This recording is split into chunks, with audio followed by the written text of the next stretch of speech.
If your app is leaking data, clap your hands. If your app is leaking data, clap your hands. If encryption's just a joke and your data's getting soaked, if your app is leaking data, clap your hands.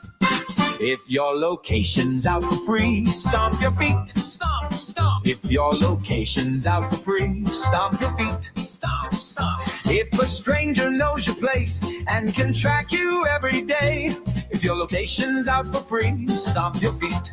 Stomp, stomp.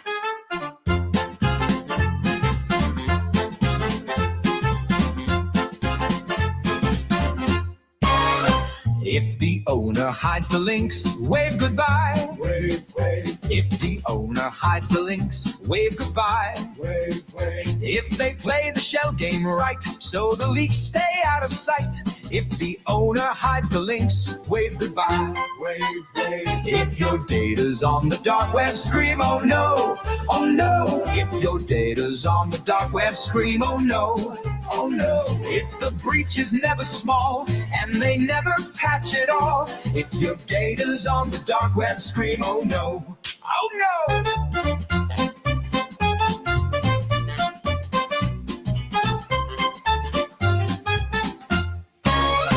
If you think this app is sketchy, delete now. Swipe, swipe. If you think this app is sketchy, delete now. Swipe, swipe. If they fail at keeping safe and they lie right to your face, if you think this app is sketchy, delete now. Swipe, swipe. And maybe sue them too. Welcome to another video review. I am Max. This is Cat, the feline. How is everyone doing? We are reviewing today the derpnamyc duo, Dumb and Dumber. And any kind of duo you can think of. What's this? Abbott and Costello. Is it possible? I know what we call them in Spanish, but never mind. Hello. We're derping. We are derping. And apparently someone told me, credit to, I'm sorry, I don't remember who sent this to me. Derp. Dearth. The potato. Mr. Potato Man himself. Talking to a school. So, should be interesting. Hello, everyone. It's Sunday, August 31st. Lovely. The cold is easing off. Winter is kind of starting to go away, which makes me enormously happy because the Earth is a globe. So, before we get into that, make sure to do the social thing is like, share, subscribe, send this to a friend, send it to your significant other, go to the corner, yes, the corner of your street, and just subscribe to Yerba Detox. And that way we can share the love for the channel. Peter says he talked to a school. Apparently that is the case. The title of the video is High School Senior Class First Period Q&A. Angels of Light and Flat Earth Dave. So, let me get this set up and we can dive right in. See how much derp is in this barrel. Perfect. There we go. Let's put this full screen so we get the full effect. And let's go. Why don't we? All right, so let me do like our formal intro, and then we'll get rolling. All right. How we all doing?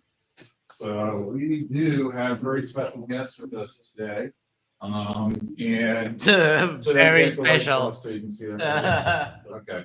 So we're going to turn it over to them. They're going to chat for a bit and share a little bit about their background, their beliefs, and then be open up to you guys to ask on the other question. Okay, so let's do this. I'm going to flip the screen around And so let's see. Peter says, how recent is this? We can check. I don't remember. From 3 days ago, premiered August 27th. So shouldn't be too old, I think. All right, I think we can see everybody. Everybody wave. Everybody say hi. All right. No, we don't see shit, but it's okay. All right. I think Better we're not good to go. All right. Better not having high schoolers on camera, just for the heck of it. All right, well, we'll turn it over to you guys. All right, I'm going to keep this short. I am Dave. I'm a scammer. Everything you've been taught, except in this class, is a lie, right? You've been indoctrinated into believing. Wait, why except in that class? What's going on there? There must be some bribery. That is why. Why except that class, Dave? That's very suspicious. A whole bunch of things with no verifiable evidence. All of our history is a lie, and everything. Oh my God, seriously? You know, there's a historical method. There's document of people that lived through stuff, and they wrote about it because people used to write when there was no TV, no radio. People kept journals, especially if you're, I don't know, in a battle, in a campaign to conquer France or whatever. Dumbass. Thing they teach you about the Earth and space is also a lie, provably so. People say that flat earthers are science deniers, yes, but we're the ones that actually use science. We don't use the word science. We actually use testable, repeatable, independent variable science. We use to prove what we're saying. And we ask you not to believe anything we say today. We ask you to take the time and effort to verify everything that we say today. And in the end, if you start doing that, you might throw your hands up and say, well, what difference does it make? I still have to go to school on Monday. It makes all the difference in the world. And it makes a boatload of difference, doesn't it, Dave? When they buy your app. So that's how you bought a boat, right? I think that's the primary mover in all of this. It will change your life forever if you pay attention, right? But the hardest thing to do is get a senior in high school's attention when all they... I love that Dave is still selling the AE map when it has been debunked to infinity and beyond. Dave, your app was wrong when they were in Antarctica, and it will be wrong again this December when it doesn't show the 24-hour sun, Dave. And Angel, I'll get to you when you start talking. Want to do is wait for that bell to get out of school. This is the Earth at 127,000 feet, right? Oh, for fuck's sake. All right. Fine. I'll get to it. All right, Dave. Because cherry-picked frames of a shitty video is not an argument, Dave. So there you go, here. Here, there you go. Non-fisheye lens, curved all over the place. Given that they don't debate, we're going to do this. We're going to approach this kind of like if I was debating the both of them. And we'll see who wins. So far, I win. I'm ahead 1-0 because Dave sucks. Right? I'm going to move so you can see the sun. There's the sun. It's right there. It's right there. It's not. I bet none of you know how far the sun is. 93 million miles away, they claim. It's a local light, and it's lighting up the Earth right here, but not as much over here. If it was 93 million miles away, it would be an equal lighting. That's just when people say, well, where's a picture of flat Earth? Every picture is of flat Earth. Then you'll What a dumb statement to make. Every picture is a picture of flat Earth. What? No. You can't just claim that. You don't just claim that. Holy cow. I want to know the story behind how Dave was allowed to talk to a school. Yes, that is very, very suspicious and odd. We'll find out eventually. I'm guessing. Hello, Carlos. see things like this. Oh, well, if we're a disk, why are the other planets round?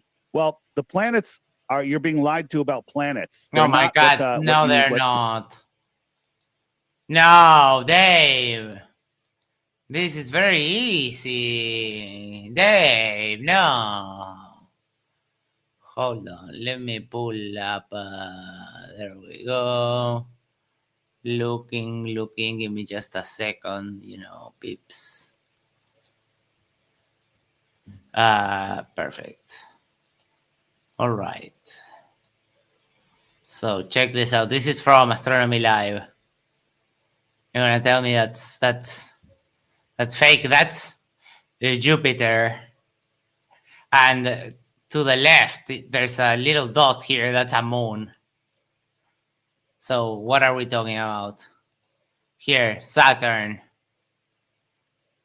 Is that is it that you look at that through the telescope and it's there? It's not fake, Dave. You're fake, Dave. Let me see what else I have in this. Oh, sorry. Stop the share because I'm dumb. 1 second. Check this out. Okay. This one. The moon moving there. This is like, are those just lights in the sky? Anyone with a telescope that can do this, and the skill, right? And all of this is from an amateur person with a telescope like that, and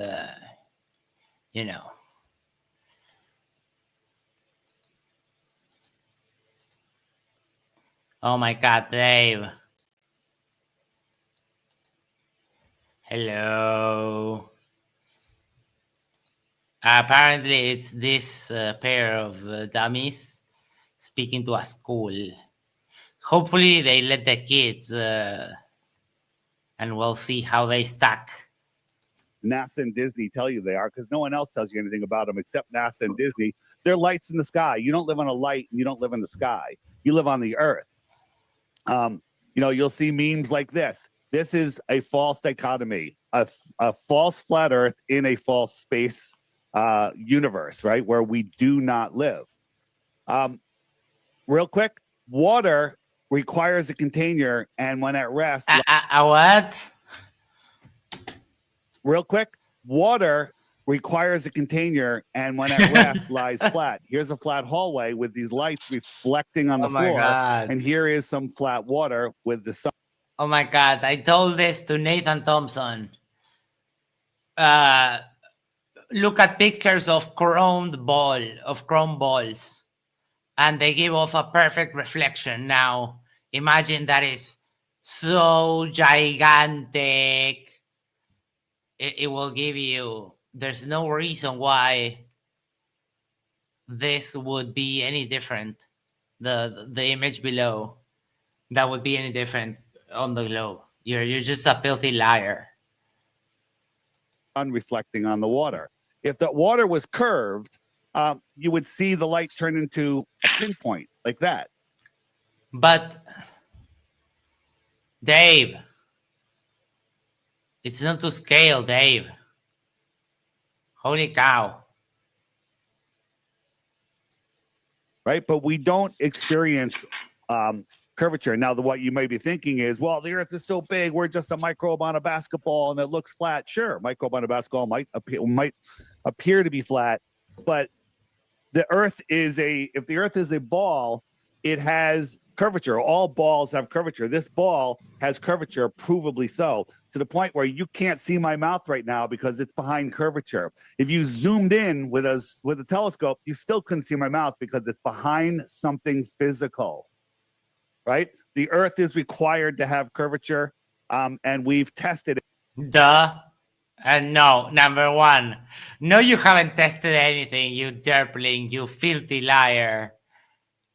We've gone out and tested it. All the people that say, well, flat Earth has been debunked, right? They have not gone out and tested it because every time we test it, it's a globe. Oh my disgusting piece of trash. We can bring experiment after experiment after experiment, and the Earth is always a globe. You liar. if they did, they would know the Earth is flat. So what is flat Earth? I look at it like this. We live in a big pond. The shoreline of our pond is Antarctica. This is No, cannot be. Because Whitted and Jaren, you were friends with both. And they went to Antarctica, and it's not an ice wall. You liar. You grifting son of I don't know what. Antarctica. Antarctica, if you take all the continents in the world, the average height of Antarctica is double number 2. Yes, because it's a continent with ice on top of it.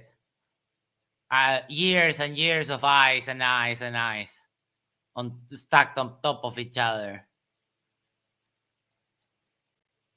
That would be the container that holds in our oceans. The container like the Kentucky Fried Chicken, right? So what did they do to make you think you live on a ball and hide where you live? They took our map. This is the map that was in all encyclopedias. No, that map has been debunked. Because Dave, you know this. That map died the moment that people went to Antarctica and there's a 24-hour sun.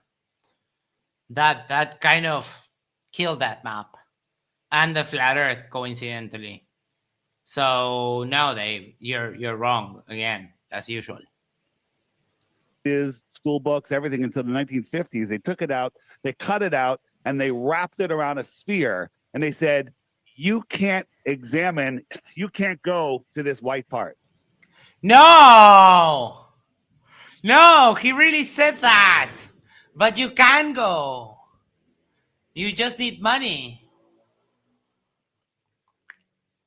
You can go, Dave. Dave, no, wait. No. You can't be lying like that, Dave, no. Hold on. What a scammer. No. Let's see. Let's do the final experiment drone. Let's do that one, because that one is very lovely. No, come on. There we go. Give me just a moment. And we'll get this done. There we go. You see, it wasn't that hard. No, we're going to not put on the music. Green screen. Show me. What? King Nico. Show me. Show me the drone. The drone.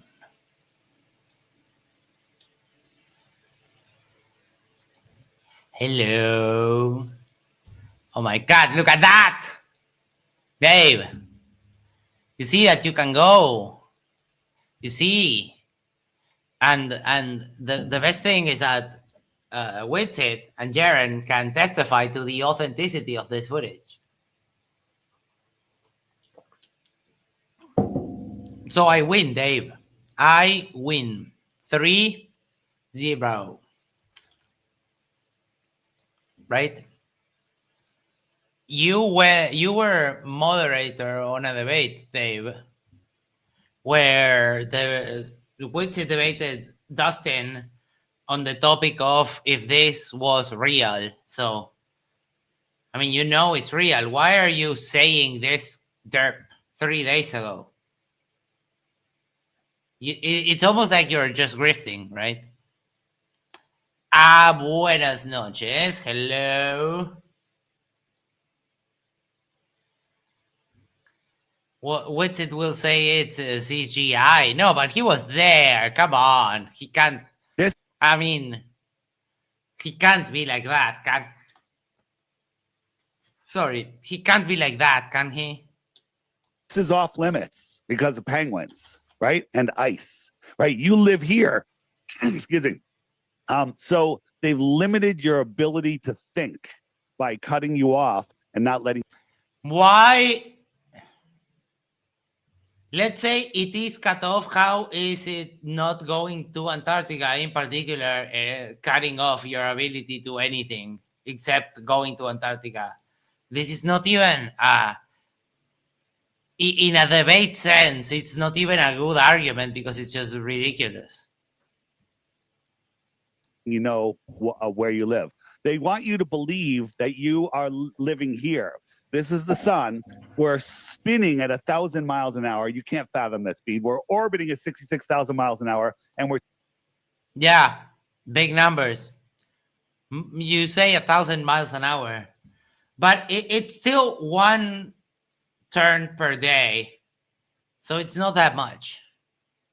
So again, you're confused because you don't understand anything pretty much, right? The best way that I've been thinking about to actually illustrate this to people, to dummies like Dave, is, for example, if you take think of a Formula One car going around a circuit. Let's say it takes a minute and a half to do one lap, right? And that lap at that circuit is 4 kilometers, right? So you have 4 kilometers divided time gives you the average speed. But the car wasn't going that speed the whole time. It was going faster and slower and faster and slower as the lap develops because it has turns and etc. etc. So the 1,000 miles per hour, it's because of the distance that it has to run, basically move for one turn in one day. It's still not that much because the Earth is very big. Ricardo, 450 Uruguayan pesos. Thank you so much. Hi, please send hola to my wife Laura. She does not believe me when I say you are live streaming. Hello. Hola, Laura. Mucho gusto.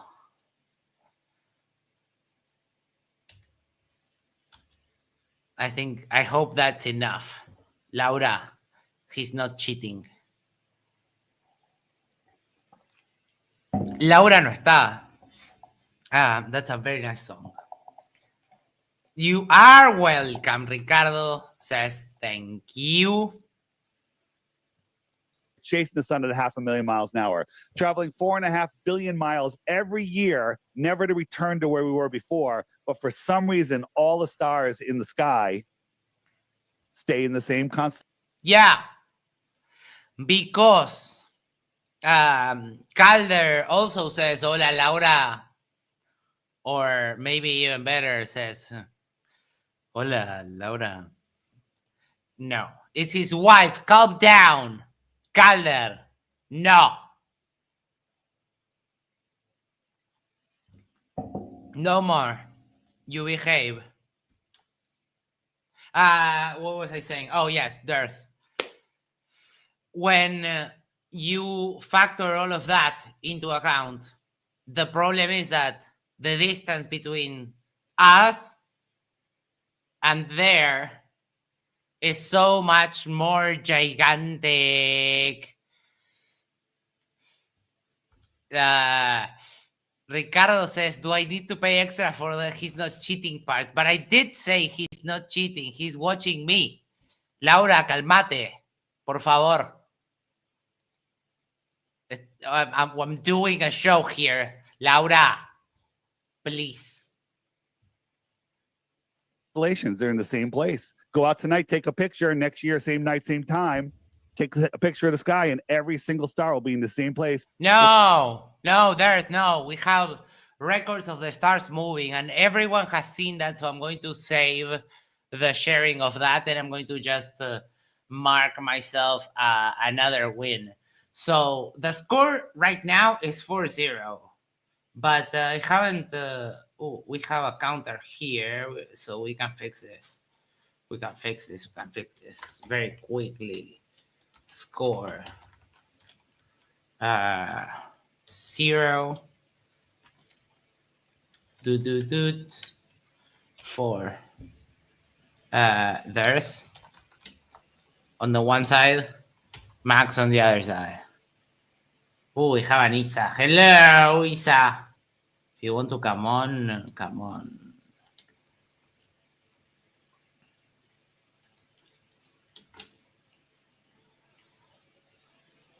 4.5 billion miles where we were from last year, and none of the stars ever change.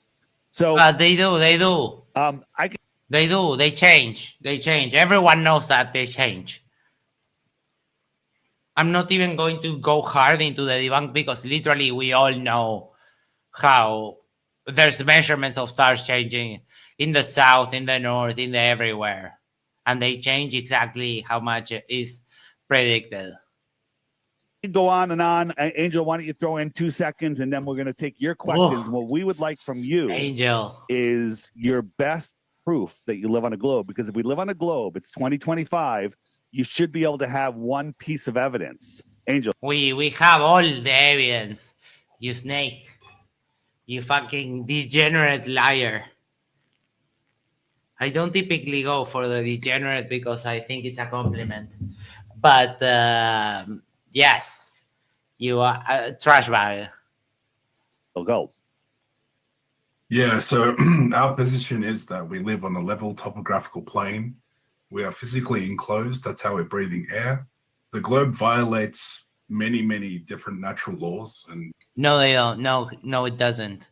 You just don't understand anything. Big Fish says maybe we should have Death lie counter, but I'm not sure counter goes that high. Yes. No, so, I think we're having the debate score, but if it was a points match. it's like, how many laws does something need to violate before it's fake? I don't know. Maybe 1. Because the globe doesn't violate anyone. You just don't understand anything, like literally. So it violates all the gas laws, the second law of thermodynamics, the first law of thermodynamics, Newton's third law, and a whole bunch others. No, none of that is true. Because, for example, very, very easy debunk of your stupid nonsense. When you go to Everest, you go from sea level and then you climb Everest and it becomes very much less pressure. Where is the container? Why isn't the pressure rushing to equalize to the top of Mount Everest? So there you go. That's why don't you deal with that? And the dome doesn't fix you, and you don't have anything. You don't have a dome. Peter Markley says you can get a like counter on Dave by running his speech through a word count. But our position is that we're the center of creation. We have luminaries above us to tell time. The center of creation. That means, that can mean, like, they even fail at basic theology. And I don't believe in that, right? But it is kind of annoying that it's such a misrepresentation of what the scripture says, because humans are the center of creation because they're special, not because they are in the center. It's because they are created separate from everything else in nature in God's image. You stupid morons. So I'm going to award myself another point for that, because that is just bad theology. They move all around Polaris, which is with the center of creation on a level topographical enclosed plane. There you go. And to keep your interest, and the school probably won't allow this, but if any of you can give us a globe proof today, email me privately outside of school grounds and you win 3 Bitcoins. No! Liar! Liar! Everyone has claimed. Everyone has done that. No, you won't pay, you filthy, degenerate, lying scumbag. No. Critical Think did it. So many people have done that.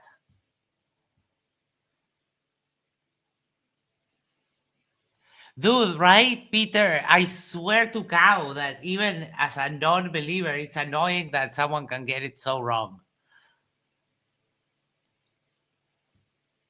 Okay, I got your attention. You guys know what Bitcoin is, right?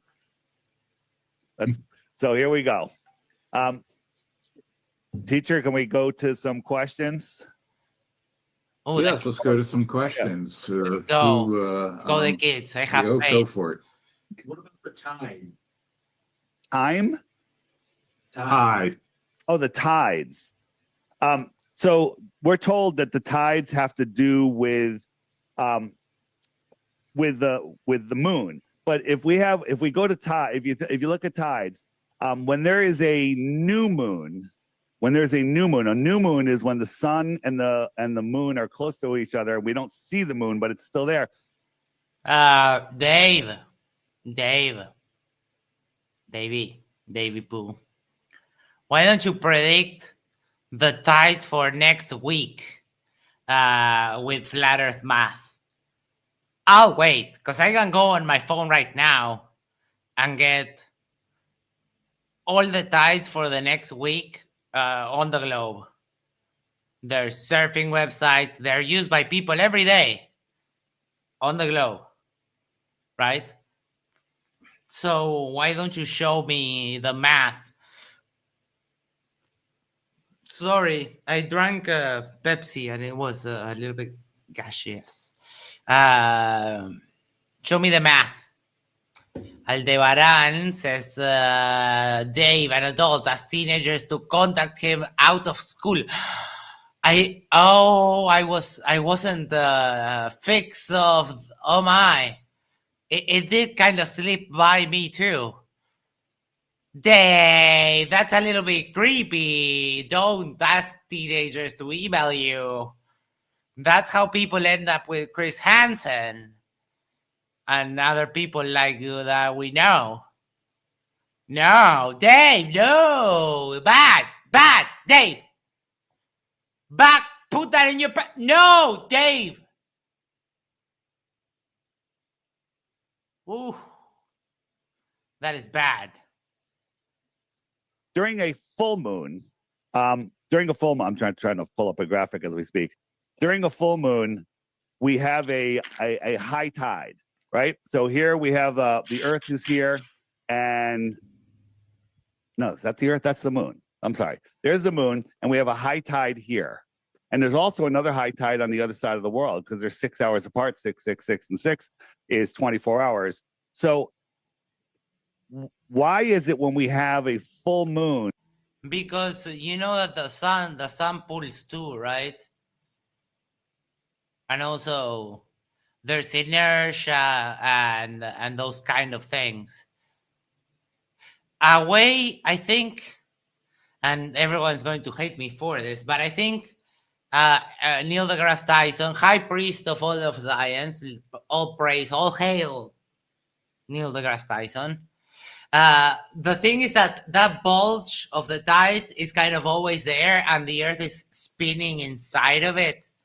I think that makes the most logical sense if you need to visualize it with your flurfy pea brain, right? I'm going to just I'm going to, even though I appeal to NDT, I think it's fair because I can probably pull up that clip, but I don't want to get demonetized. Huh. Lindsay agrees with me. The Earth rotates through the bulge.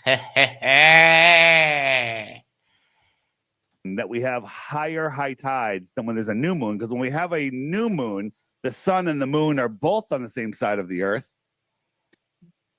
and there should be a higher tide.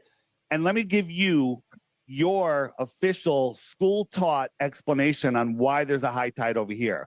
The moon's gravity is pulling the water away from the Earth, creating a bulge.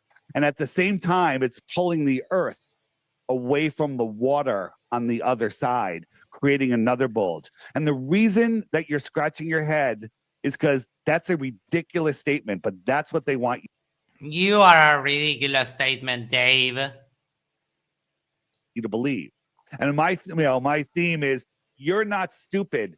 It's stupid. The stuff that No, you're not stupid. Dirt is stupid.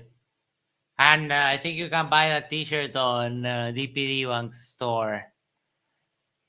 they teach you is so stupid, but you believe it because it comes out of a book, right? How do you become a teacher? How do you get a degree? You memorize and regurgitate everything. You guys are No, that's what uneducated people say. When you actually get educated, you get evaluated on the application of knowledge. Because the more you study, then at some point you will have to be doing shit out and about in the wild, and you need to be trusted on how to do stuff. Imagine let's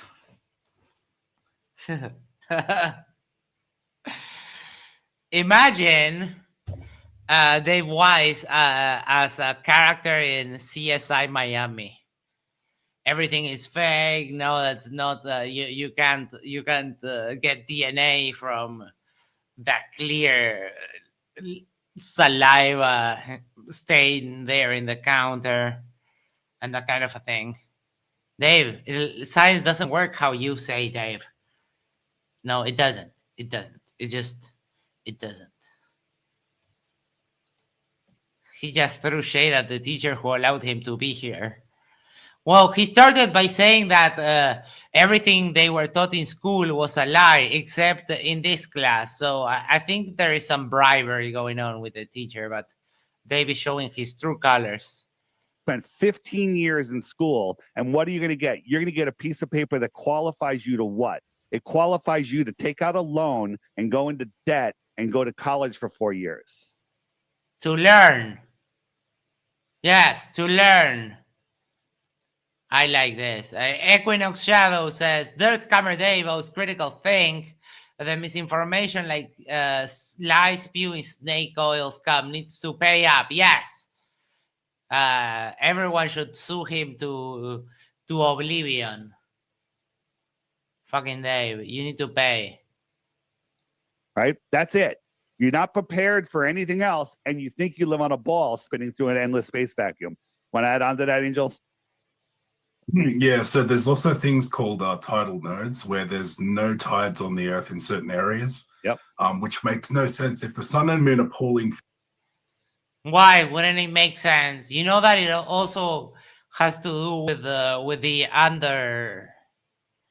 the ocean currents and that kind of a thing. Because like you morons say, water at rest is flat. That map shows you that pretty much all of the water in the world is not flat because all of that water is moving in different currents. Physical bodies of water off the Earth, then there shouldn't exist any tidal nodes. No, that is just you being a complete asinine that ignores everything about that. You think that all of that water is just moving in a plate, but it's not. Let's see. I awarded myself a point, but I'm going to show you something. Topography. There we go. So flares are gonna cry because this is obviously by NASA. But this is an article, and I will share you the link if you want, because you can read, you can fully read it there, right? So this is from July 21st, 2015, and it's basically a topographical map of the surface of the ocean, right? And Earth's seas and oceans have high and low points, just like Earth continents have hills and valleys. The difference is that surface topography is affected by temperature, currents, and underwater mountains and trenches. Scientists like George Willis are working to understand how sea level rise, warming oceans, and surface topography will interact and affect our planet as climate continues to change. What is surface topography and how we measure it? Sea surface topography is the height and shape of the ocean's surface. Central parts of ocean are taller than others because of currents, and in some cases because of underwater mountains that pile up the ocean water. So if there's a mountain at the bottom of the sea, there's a mountain at the surface of the water. Isn't that freaking epic? The fact that we can freaking measure that with satellites like this, which of course all they can do is say that is fake. But whenever they cry fake, you always win, so it's okay. I won't worry about it. Just like Dave said, when the sun and moon are on the same side of the Earth, we have a high tide on the other side of the Earth where there's no sun and moon. Now, they tell you that the whole Earth has shifted between the bulges. Well, if that's true, well, we should be able to detect or feel that motion of that shift. No, we don't. Why? Why should we be able to feel that motion? Why? No.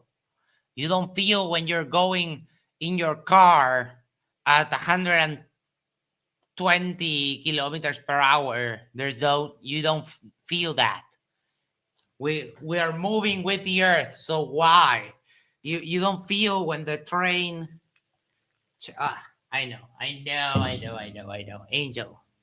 I want more points. So you know what? I'm going to share this video file. Come on. Give me just 1 second. Don't be impatient. Stop yelling, please. The fuck. There we go.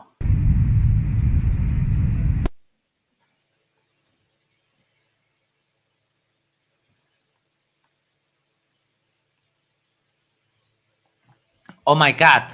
It's going so fast. Going vroom, vroom, vroom, the train goes. And the coin doesn't even realize.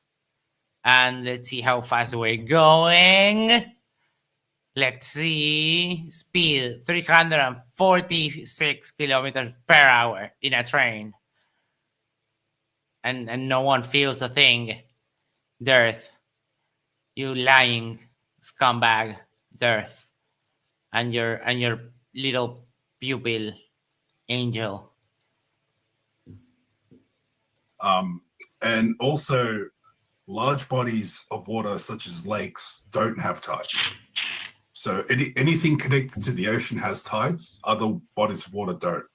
So makes no sense. So the salt. Why doesn't it make sense? There is more. It's connected to all of the water. And if you go to a lake big enough, they do have tides. So Wrong again, Mr. Got some memes to catch up on the Katie and Liz channel, Discord channel. Ooh, you know, that is, yes, I accept. Let's hold 1 second. Yes, I'm coming. There we go. Where are we? Oh. This is the I just saw mine, or the one of me flailing. That is so good.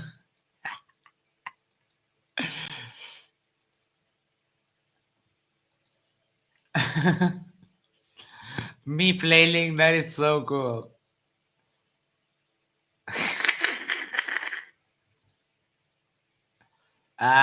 Yes, whenever it makes a comparison, yeah.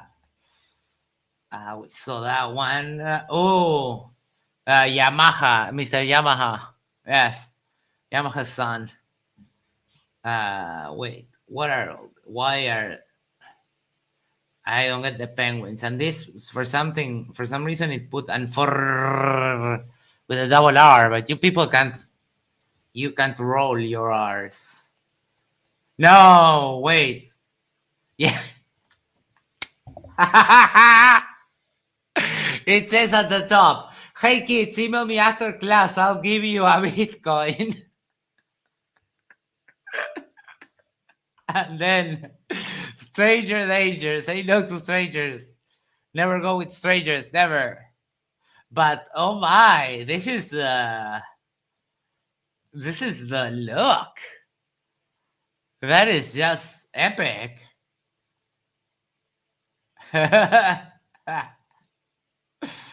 Love it. Thank you.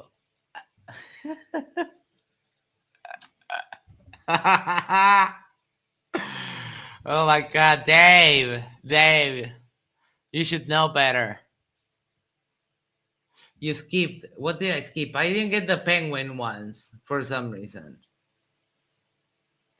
Oh, there we go. I'm sorry. I found.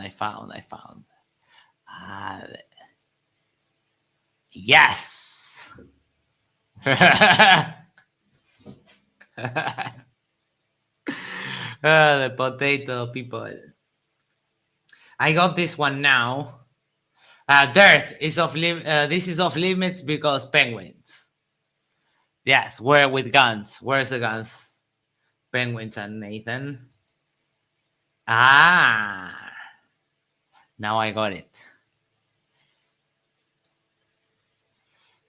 And Antarctic Special Ops. And Formic. Dude, this actually has. Check it out. It actually has a patch texture. This is really good, except for it says on for ni Kate. But damn, this look at the stitching here in the border. Why am I geeking about AI being able to do embroidery? I am so stupid. But it looks on closer inspection, it looks really sick. This one takes the cake though. This one is the best. I see Spin who says, yo, welcome, hello. If you would like to know what we are doing this. The Earth is trolling for kids in classrooms with the angels of derp. So that is where we find ourselves tonight. Creepy as hell. It doesn't even begin to describe it. The saltwater oceans have tides because the salt water carries the current.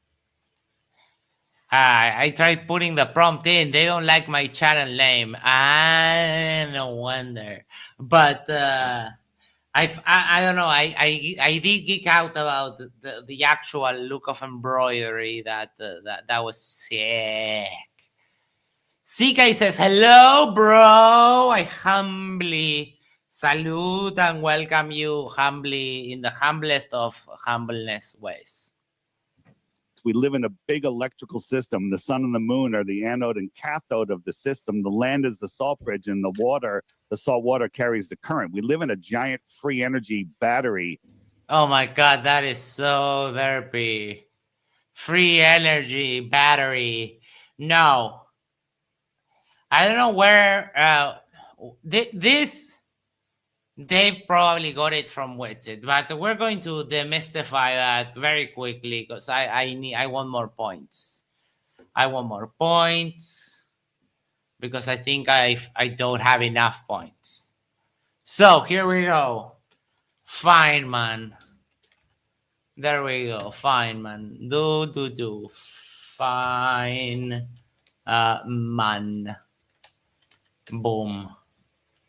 Boom shakalaka. So, sorry, I'm just getting ready here. 1 second. Don't yell at me. CK says AFK shopping. Okay. Thank you.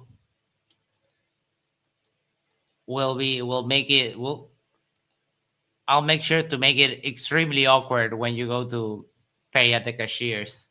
So everyone else, excuse me. It's going to get really, really odd. No, I'm kidding. Sorry, I shared the wrong thing. All right, here we go. Here we go. No, Max, I shared the wrong thing again because I'm stupid. Boom, boom, boom, boom, boom.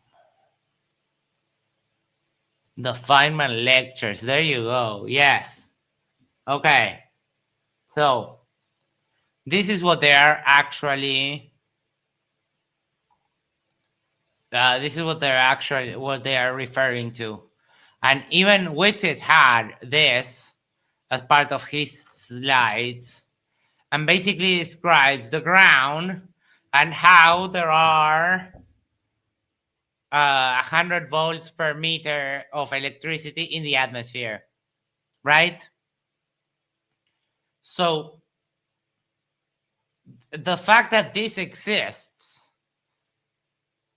doesn't really mean that there's free energy because as far as I can remember, you can check the link if you would like, if you will be so inclined later. I think that this is like 400 milliamps. So it's a very low intensity current, right? It's not what Dave is turning out to be. Aldebaran says Max is about to win the World Cup. The World Cup of what? Are you sure? I'm going to win something? I didn't enter a prize. Are you sure it's not a scam? For example, here, typical electrical conditions in a clear atmosphere. So it's sea level, right?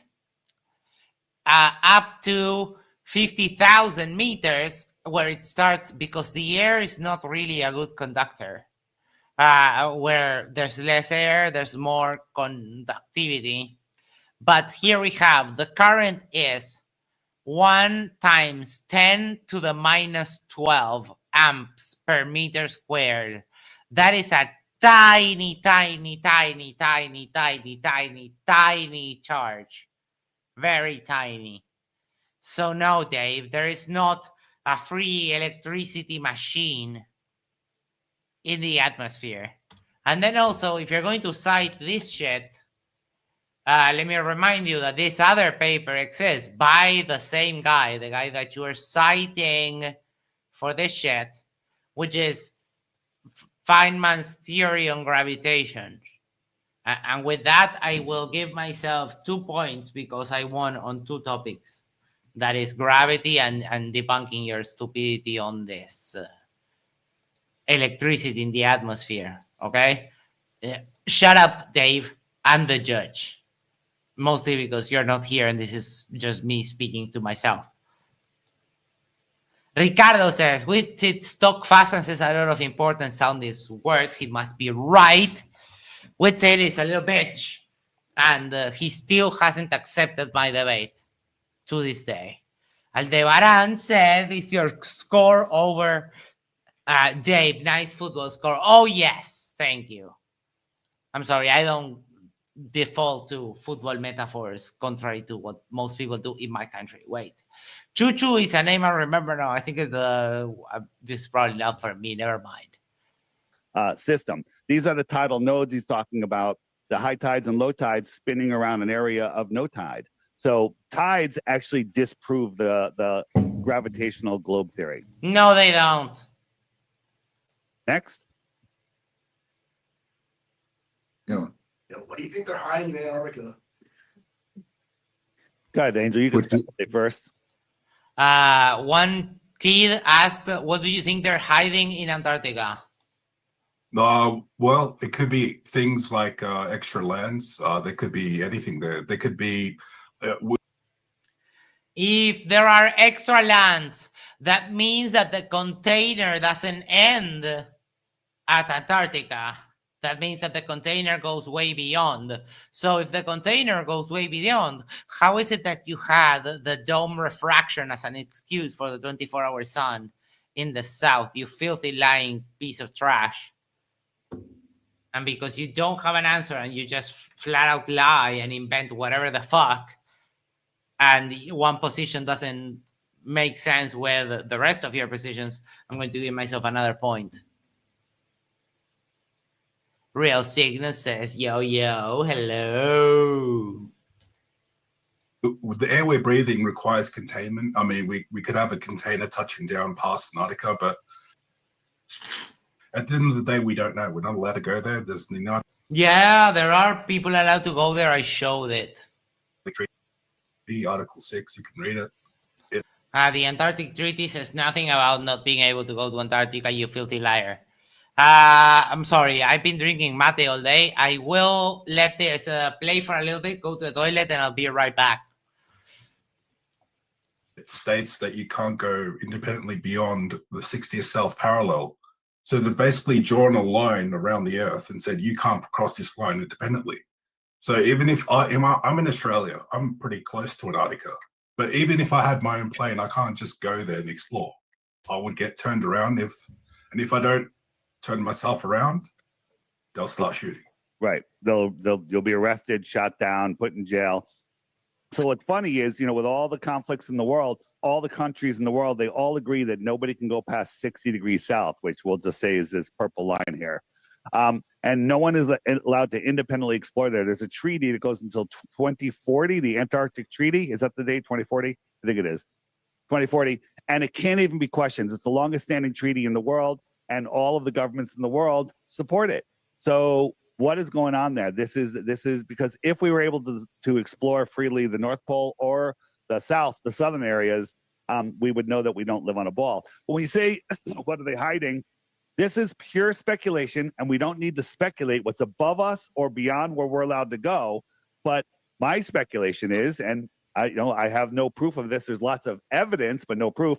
If this is Antarctica, remember we wrapped it around a ball. They cut all of this out, right? So this is extra land, also could be called extra territory, right? Not that far away, just a couple thousand miles, right? Extra territory. So if somebody lived on the extra territory, flew in here to abduct one of you guys, you would call them an extraterrestrial from the outer space. That's just a day trip. That's not traveling through ridiculous speeds and distances in a natural law violating space vacuum, which can't exist. Space is Narnia. You guys know about Narnia? Narnia, I think you guys know about the movie Narnia. It's just a place that does not exist and can't exist. So that's one thing that they're hiding. I think they also might be hiding other civilizations right in Antarctica. I think Antarctica is bigger than the rest.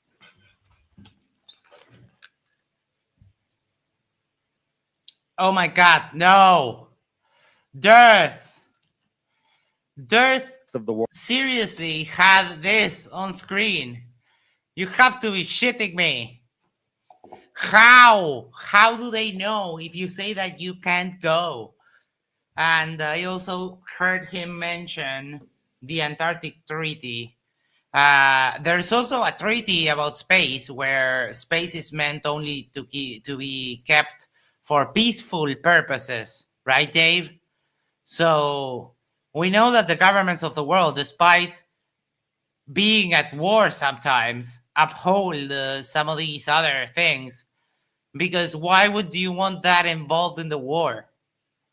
The problem with Antarctica is that even if there are resources, if you start digging up there, you might cause a natural, irreversible disaster. You dumbass. But this, I already debunked this with the globe. But then also, how would anyone know if you can go there, if you need some kind of foreign technology that you say people get abducted by? This is embarrassing. So I'm going to award myself 2 points, and you can just eat a dick.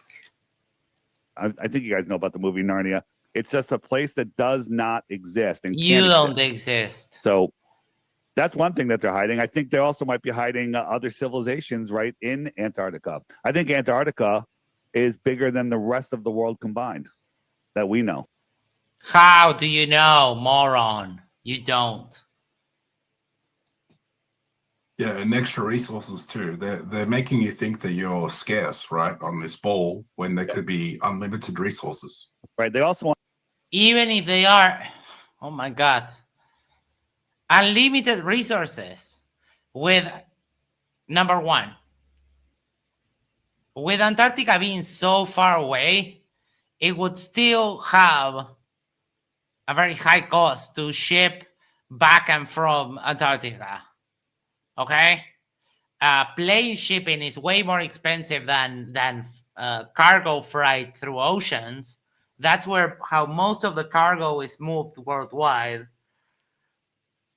But even if you have limitless resources, that would just crash the economy.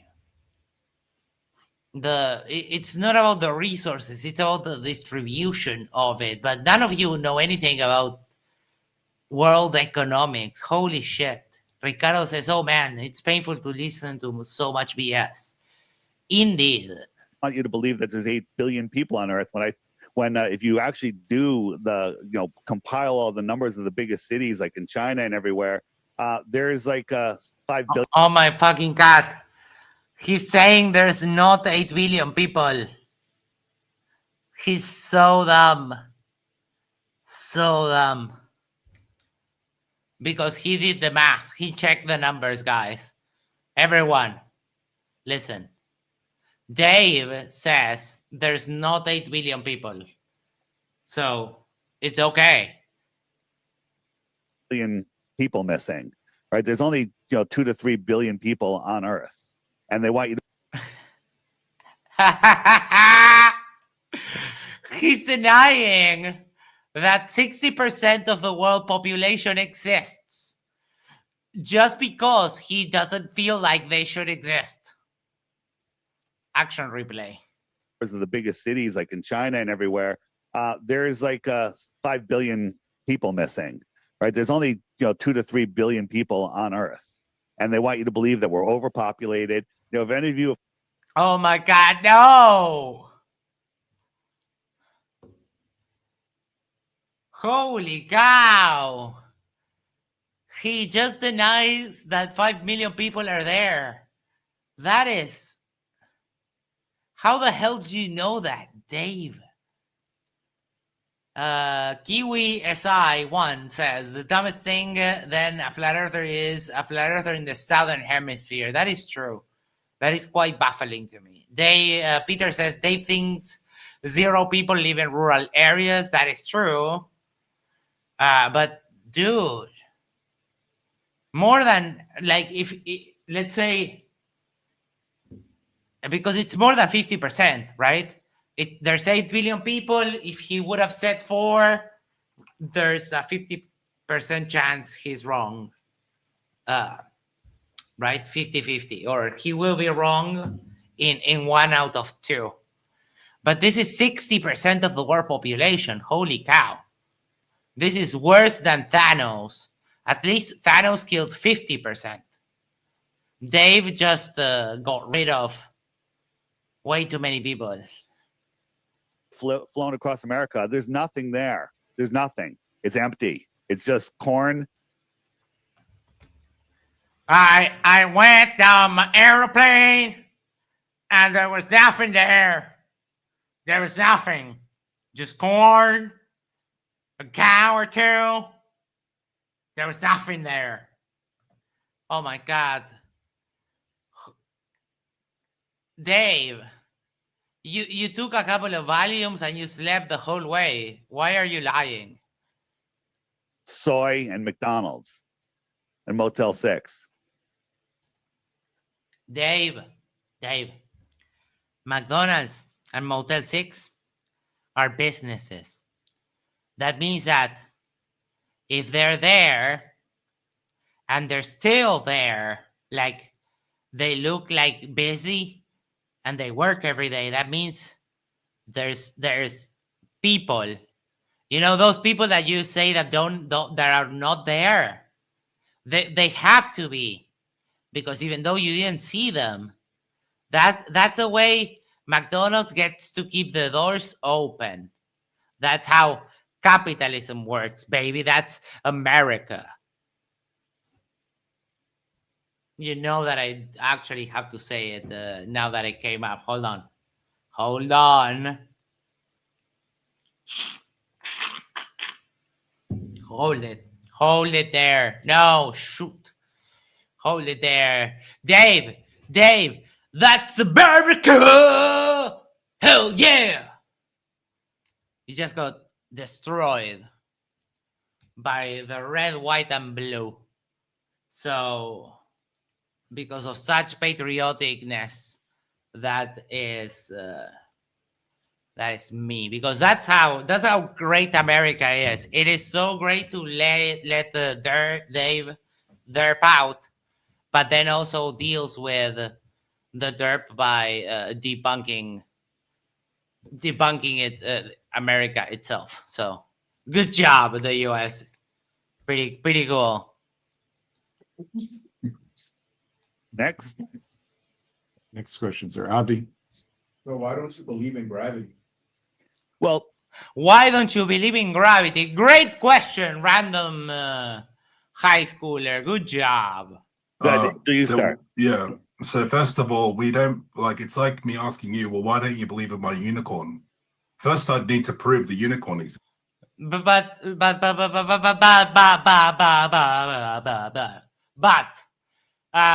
what's this fucker's name? Oh, Angel,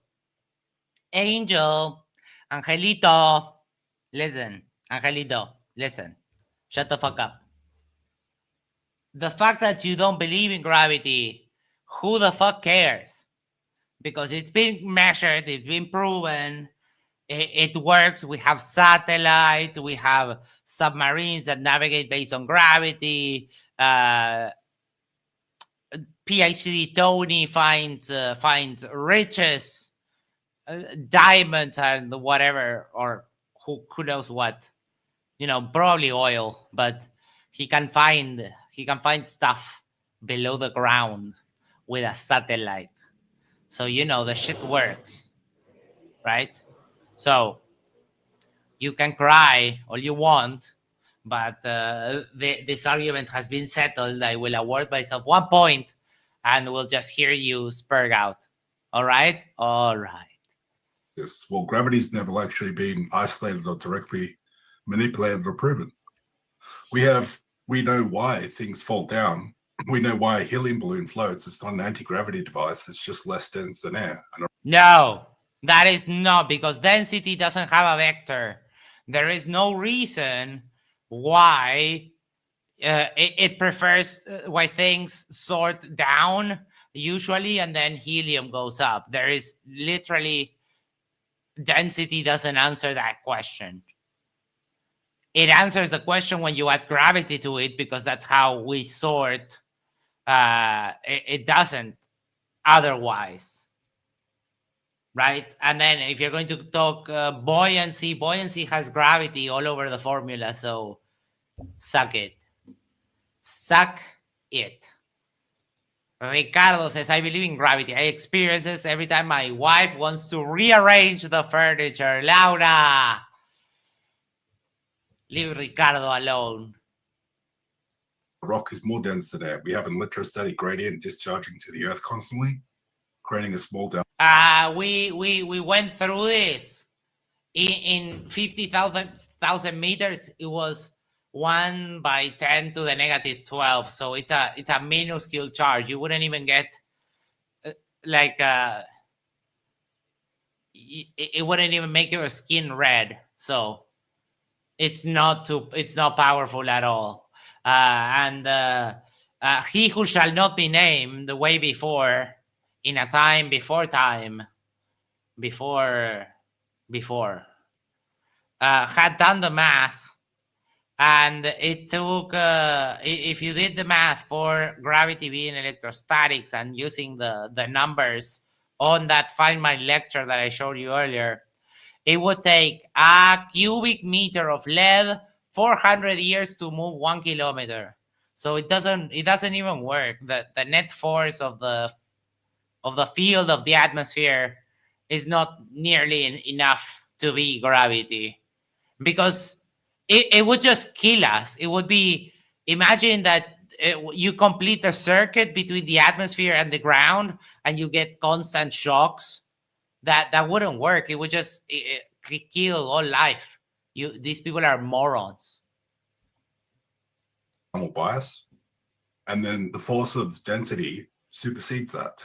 The force of density, you fuckface. There is no force of density, you lying, double-speaking trash bag. There is no force of density. You suck. Boo. Determine directionality in the medium. So if I drop a rock in water, it's going to fall through the water. If I drop or throw an apple in the water, it's less dense than the water, it's going to float. And if I let go of a helium balloon, it flows through the air. If I drop a rock, it goes down. So yes, because of gravity. What sets the down? You have no idea. You have no reference for what sets the down. You're just a liar. It's just seeking of equilibrium relative to the medium. And I'll take it one step farther. It's that makes perfect sense, buoyancy and density. But the question is, why do things go down? When I take this and I drop it, why doesn't it go sideways? So here's just a thought experiment. Can't ever happen. I've got this thing that's heavier than the air. I snap my fingers and the entire Earth is gone. Now there's nothing. If I let it go, which way is it going to go? That's a great question. Is it going to go anywhere? Because what is making it go down? We live in an electrostatic world. Every single thing from air, food, rocks, everything. Oh my God. They are parroting Whitted. This is literally what Whitted says. How low do you have to go to be parroting webs? I said it wrong twice in a row. How dumb do you have to be parroting Whitted?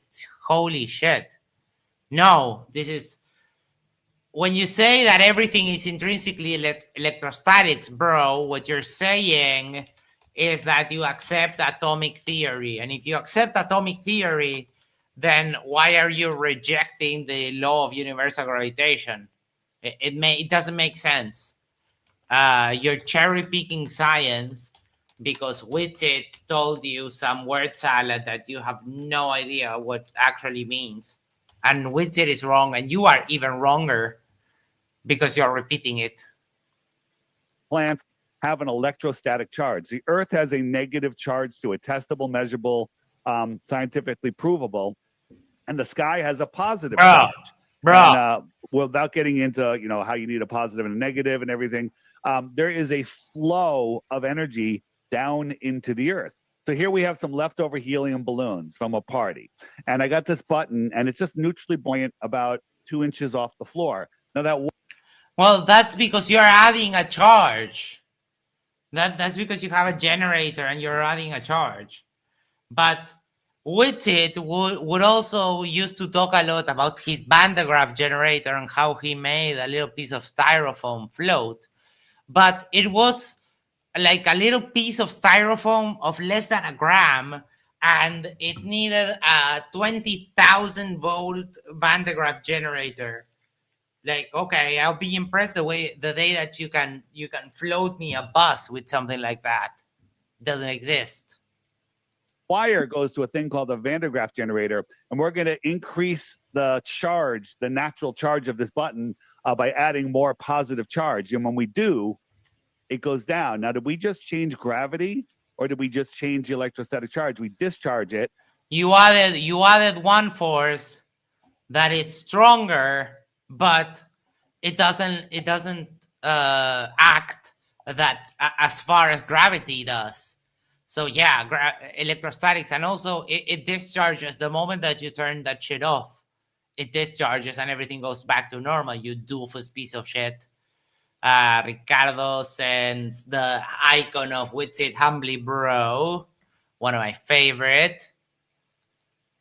Discharge, and it goes back up. Now we could do the opposite. Now this is science. We're testing. We have independent variables. I can add a negative charge. It goes up.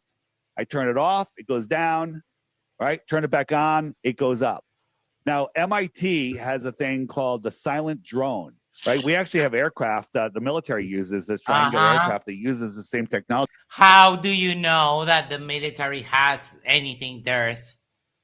It's using electrostatics to fly. It's not anti-gravity. It's got no moving parts, none, nothing. It's just moving with the by manipulating the electrostatic charge and its compulsion to the Earth. Sometimes when someone lightning strikes next to somebody, the person goes flying in the air. What happened? Did it turn off gravity, or did it turn the ground positive for a second and send the person flying in the air? Oh my God. Dearth. Let's imagine this situation, Dearth. Let's imagine this.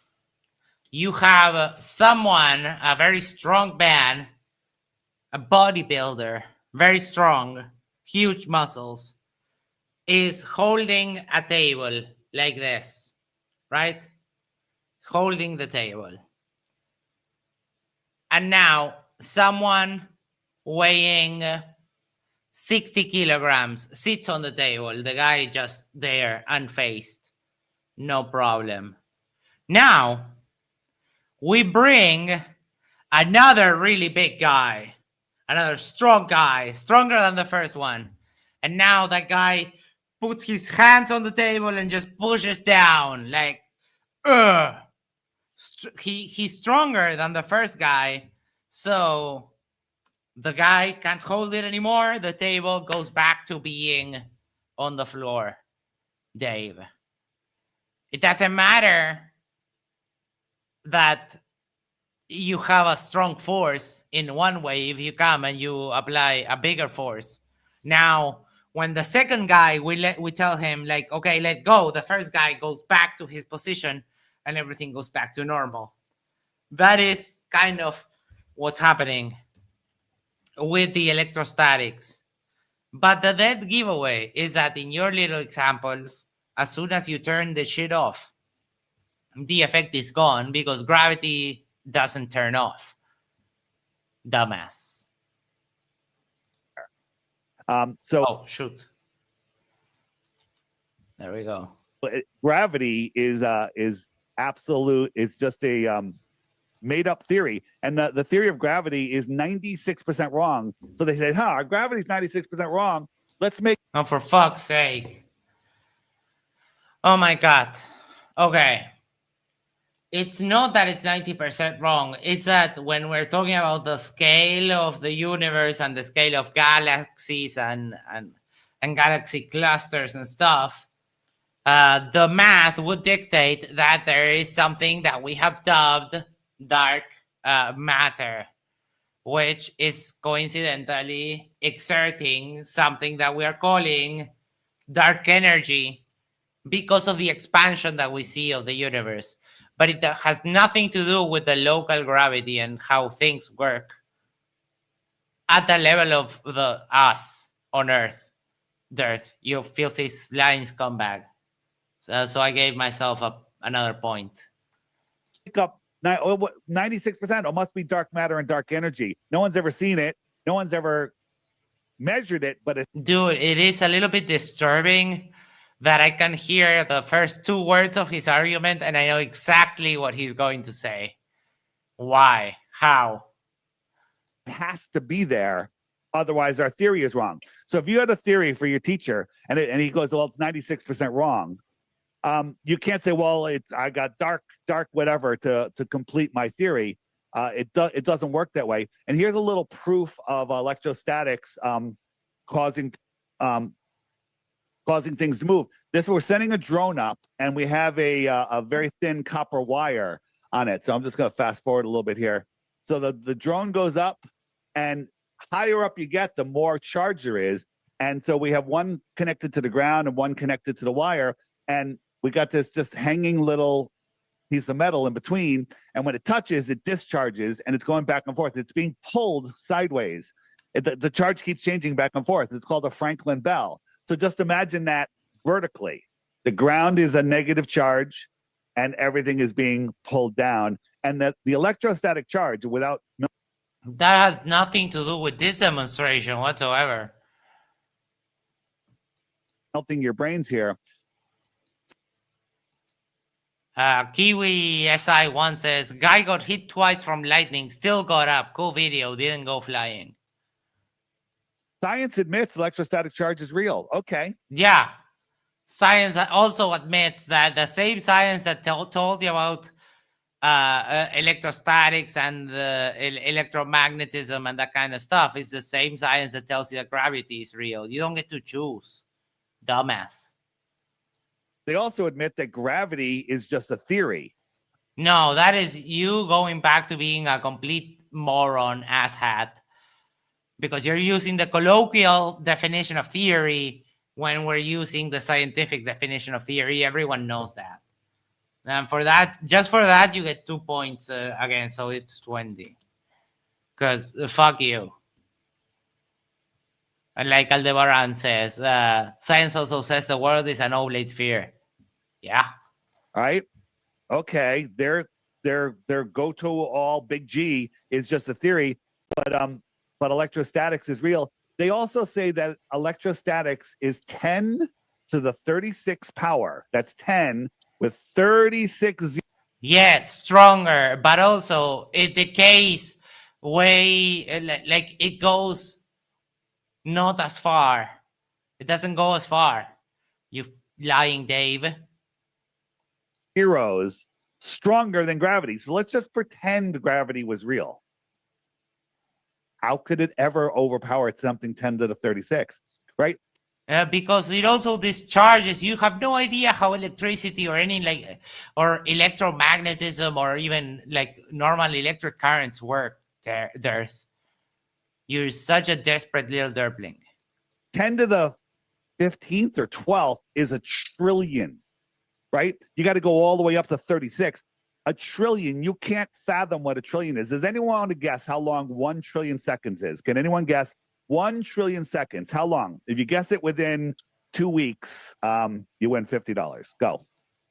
Well, Dave, you're speaking to high schoolers. You can't be doing your regular grift of money.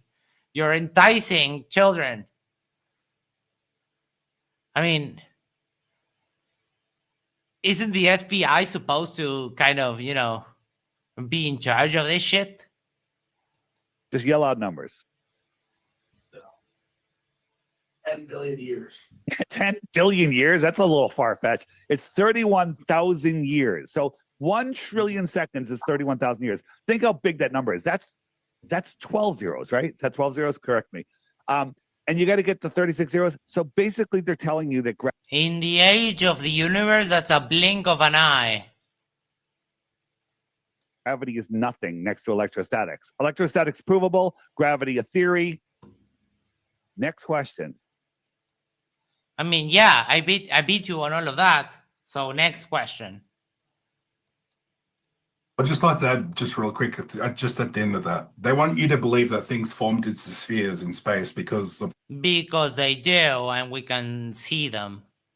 I think not 2 weeks ago that they found the clearest example of a forming solar system, that everything is still happening. Like it's a brand new, right? And these people are, none of that is real. Gravity and the things that have more greater mass coalesce into a ball. Well, Yeah. that's quite funny because the moon is allegedly a sphere and it's smaller than the Milky Way galaxy, and the Milky Way galaxy is a flat disk, and the whole universe. Oh my God, you're so dumb. You're so dumb, Angel. The problem is that you have, they form into chunks, right? And then you have other stuff pulling other stuff. That's why they form into independent objects. You derpling. Is flat. Google it. Yeah, and one other thing is gas pressure. If someone doesn't get this is an important thing to bring up. Gas pressure needs containment, right? You can't bring. Oh, for fuck's sake. Forces can be containers. Forces can be containers. Hold on. Here we go. There you go. This is liquid oxygen on a magnetic field. Would you look at that? It makes a little ball. It makes a little bead. It makes exactly what we would expect of a force interacting with a liquid. A force that doesn't have a point of contact like magnetism or like gravity. Then we also have the example of the tokamak reactor, which is basically a reactor where through very strong magnetic fields, they can keep in place hot plasma. And that way they use the hot plasma to generate electricity. Let me get that pulled up for you. Tokamak reactor. There we go. And this is something that exists in the real world, right? So flat earthers can suck it, because this is a place that actually exists in the real world that they can turn on and does exactly as advertised. So we have established, oh shoot, this is the Spanish one. Hold on. Fucking English, motherfucker, English. So you're going to tell me that people would spend millions of dollars to build this and it doesn't work, or it's fake, right? So yes, again, you lose. You lose, my friend. Yes, and we are in the double rounds because this is already starting to hurt my brain and I'm losing my faith in humanity. So dearth. That's 2, and we are at 22. Oh, look, we have a Mr. Isa here. Hello. There we go. Icy Spin says, there said the other day his hand is still tingling from shaking hands with a fake Pastor Duffy. Oh my God. Oh, so theatrical. Like, what a drama queen. Isa, can you hear me? Give me a mic check. 1 2 1 2.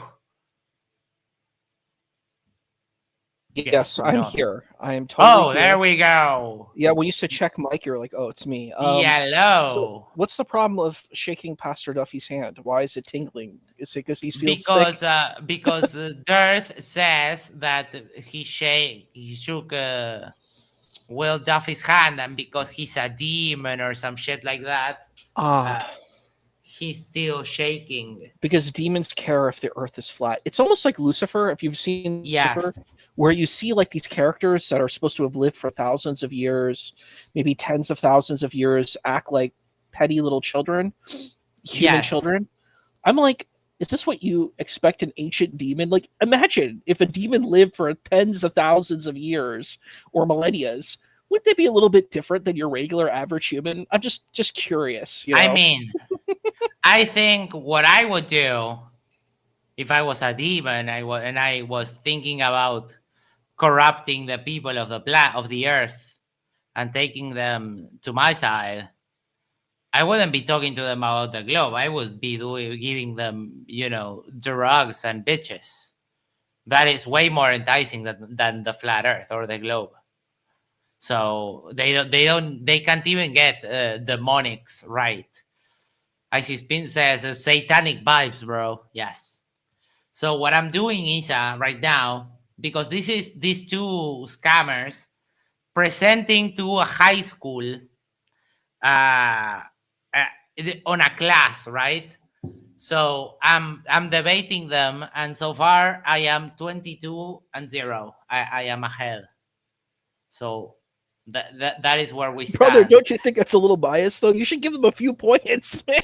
No, you have to give them some points. No, I've been winning the whole time. That is exactly how it's been going. If anybody's What? that, You can ask anyone in the audience. I've rebutted everything they've said so far, and I've done it. They say a couple of words, I pause it, I explain what they're going to talk about, and I rebut it, I show my evidence, and then I give my score.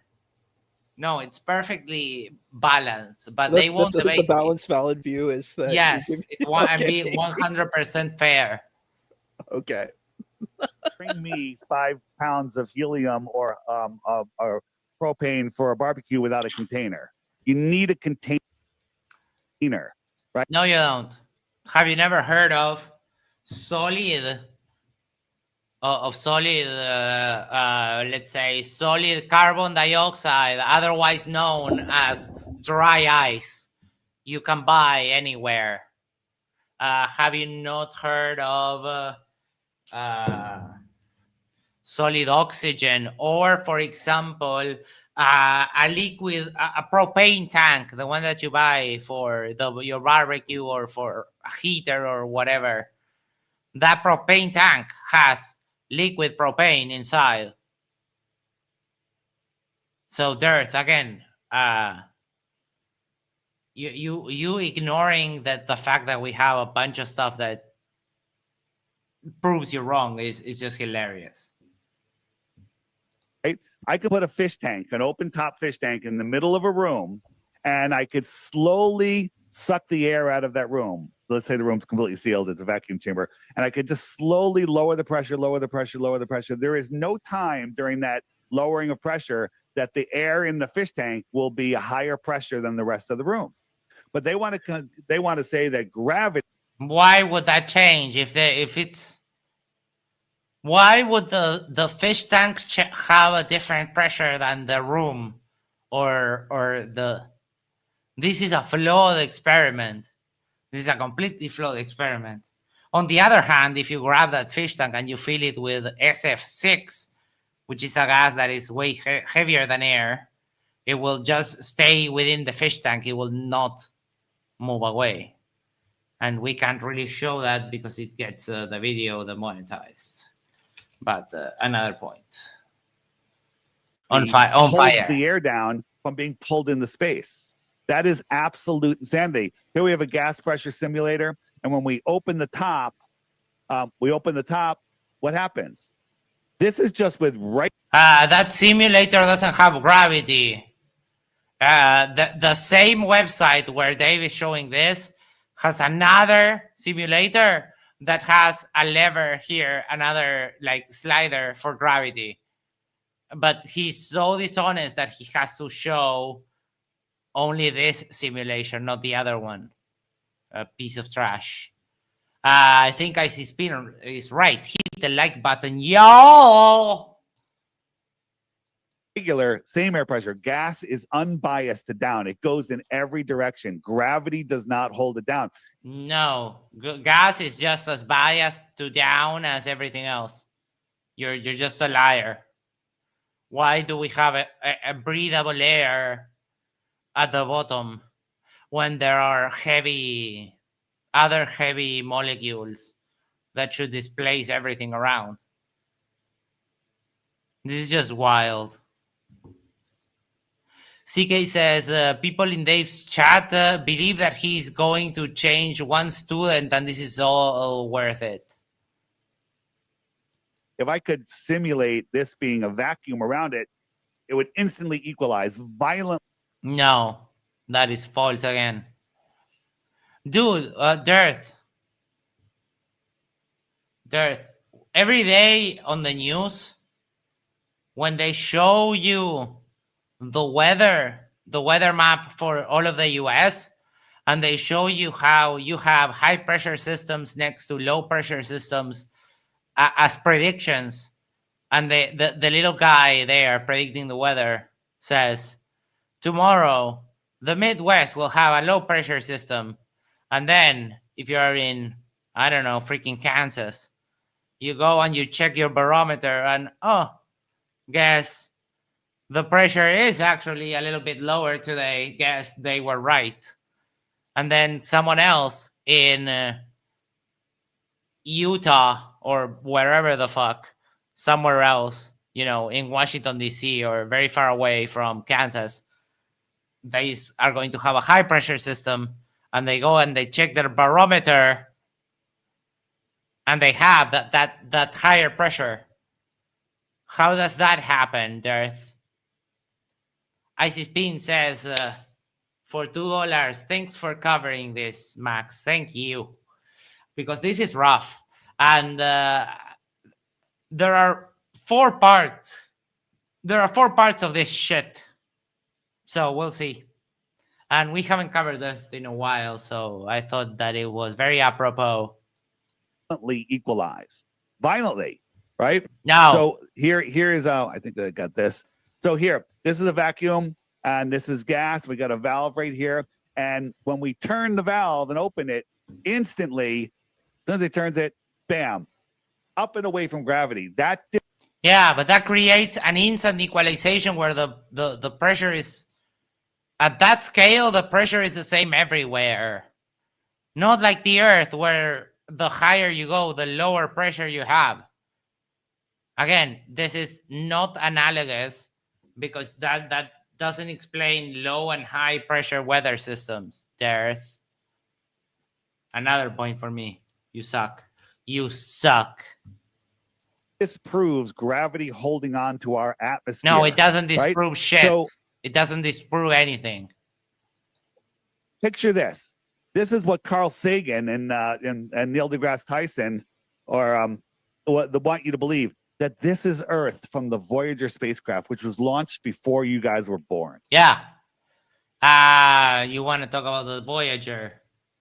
The last time I checked, it was taking 24 hours to communicate with this. Oh, hold on.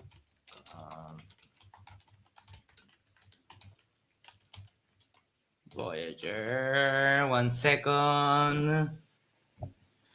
I think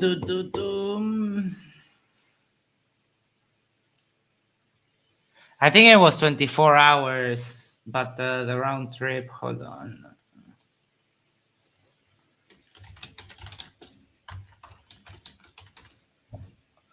There we go. Okay. So that it has, I'm going to round up just a little bit because it has 22.5. So let's say 24 hours. Right? So you send a message, takes 24 hours. The aircraft receives the message, sends something back, and it takes 24 more hours for the message to travel at the speed of light, because it's a radio transmission through space. So, Angel, Dearth, Where the fuck is Voyager? So this picture is accurate. Just because you don't believe and it makes you feel very small because you're very insecure, it's not a problem. Right? So this is a tiny little blue dot with air around it, and this is an infinite vacuum. Wait a minute. How is that air staying on that? Gravity.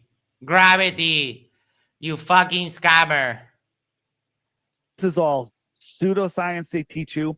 And the last thing I've been going for a while is if you were never taught anything about the Earth, never taught the ball, never taught anything, there is no.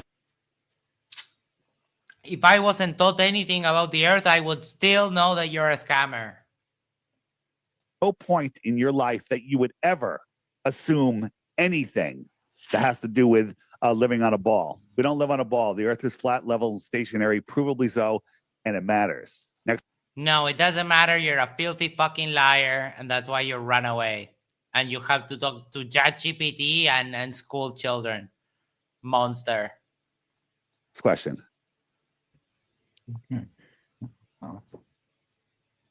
Sorry, hold on. If you believe like the Earth is flat and it's like contained into like, I think you said a pond. Do you also believe that there's like a dome above it, like some type of shield, I guess? Yeah, there's definitely some sort of canopy. We couldn't prove the shape, but I think it's a dome. But yeah, there's absolutely has to be a physical containment. Think of it as a giant terrarium. The Earth is basically an enclosed giant terrarium, and we're living in it. Except no one can take a picture of it. There is like literally zero evidence for it anywhere. We can see things in like, hold on, because you know, I'm proving evidence, and Isa said that I was exaggerating, but I'm not. Astronomy Live. So this guy says that there is a dome, but check this out. This is Astronomy Live again. Oh shit, share this stuff. There we go. Perfect. And just enjoy. Oh my god, that is just gorgeous. Look at that. That is Saturn. Let me pull it back here. Okay. That is Saturn and the moons of Saturn passing in front of Saturn and casting shadows into the planet behind, right? And also the rings that cast the shadows on other rings. So you can say there's a dome all you want. The problem is that the people that have very cool telescopes, they can't find the freaking dome. And on the other hand, when they look at, you know, Eric Burns was showing images of galaxies, of distant galaxies that he's been taking, and you can see faraway galaxies.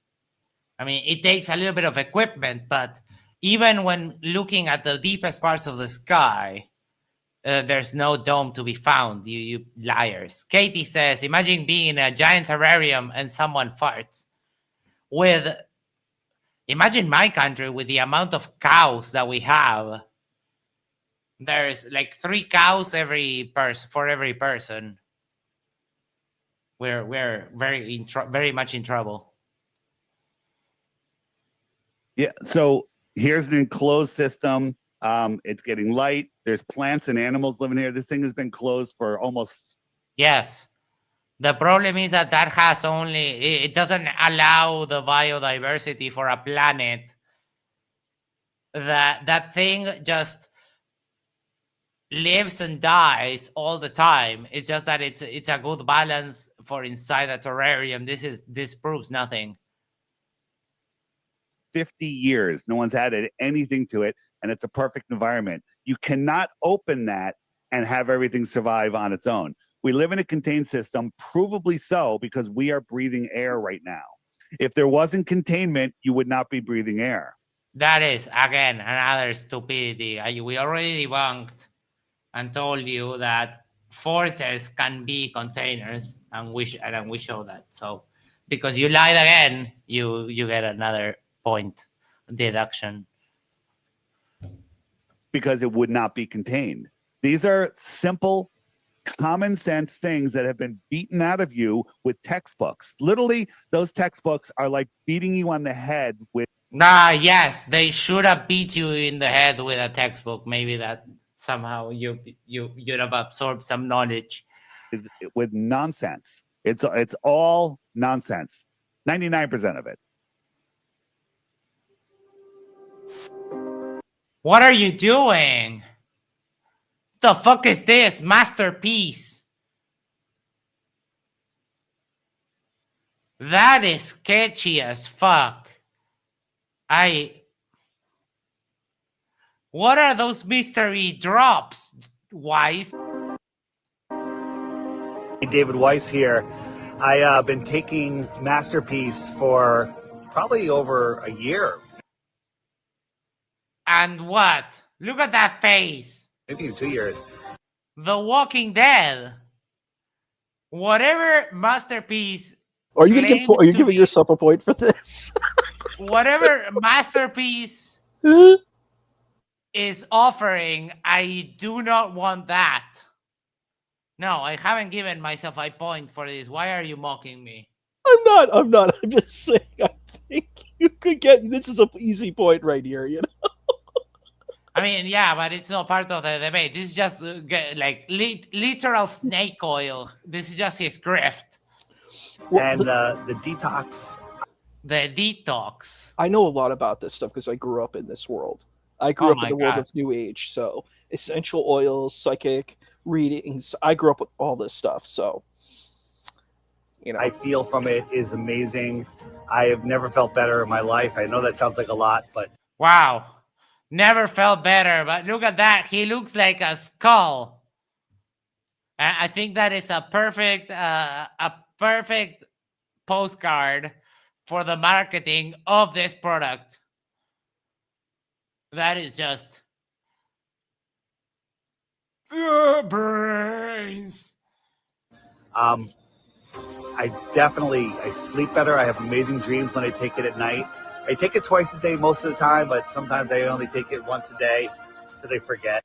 Because I forget. Oh my God, he's so dumb. But it's definitely What is it, Dave? An amazing product. And now with the new research they've done where it is literally getting rid of the nanotech in your body. It's getting, oh my God, Isa, no! It's getting rid of the nanotech. Oh, hold on. Because this guy right there, bold, ugly fuckface, right there, he said that Jaren had some kind of nanobot mind control done during TFE. I shit you not. Nanobot mind control. That's what these people think. Icy Spin says, you know what's funny about this? Because I forget, while the product should improve your memory. Eric Burns says, what's this about high school seniors? Half of my students are seniors in high school. Well, I don't know. Somehow he got himself into a Zoom like conversation with some people, with some students at some high school. I can't imagine not having any. So there you go. That's my Oh my God, look at that. Dave. Hold on. Because that's why we're here. And don't you hate it when that happens, when one of your grifts gets in the way of your other grifts? Dave, Right there. Where is the other half of the sun, Dave? Why is the sun there? Why is it hidden, Dave? Could you tell me? Haven't you seen his electricity ball? It literally sends positive vibes into your system, so your system can cure your body of C-word and other crazy diseases. Heh, heh, heh. But yeah, Dave, your grift of the liquid here, of the useless liquids that you're selling, debunked your other grift of the flat Earth. Don't you hate it when that happens? Testimony, and I love the stuff, and I'm never going to stop taking it. Holistic detoxification, flat Earth approved.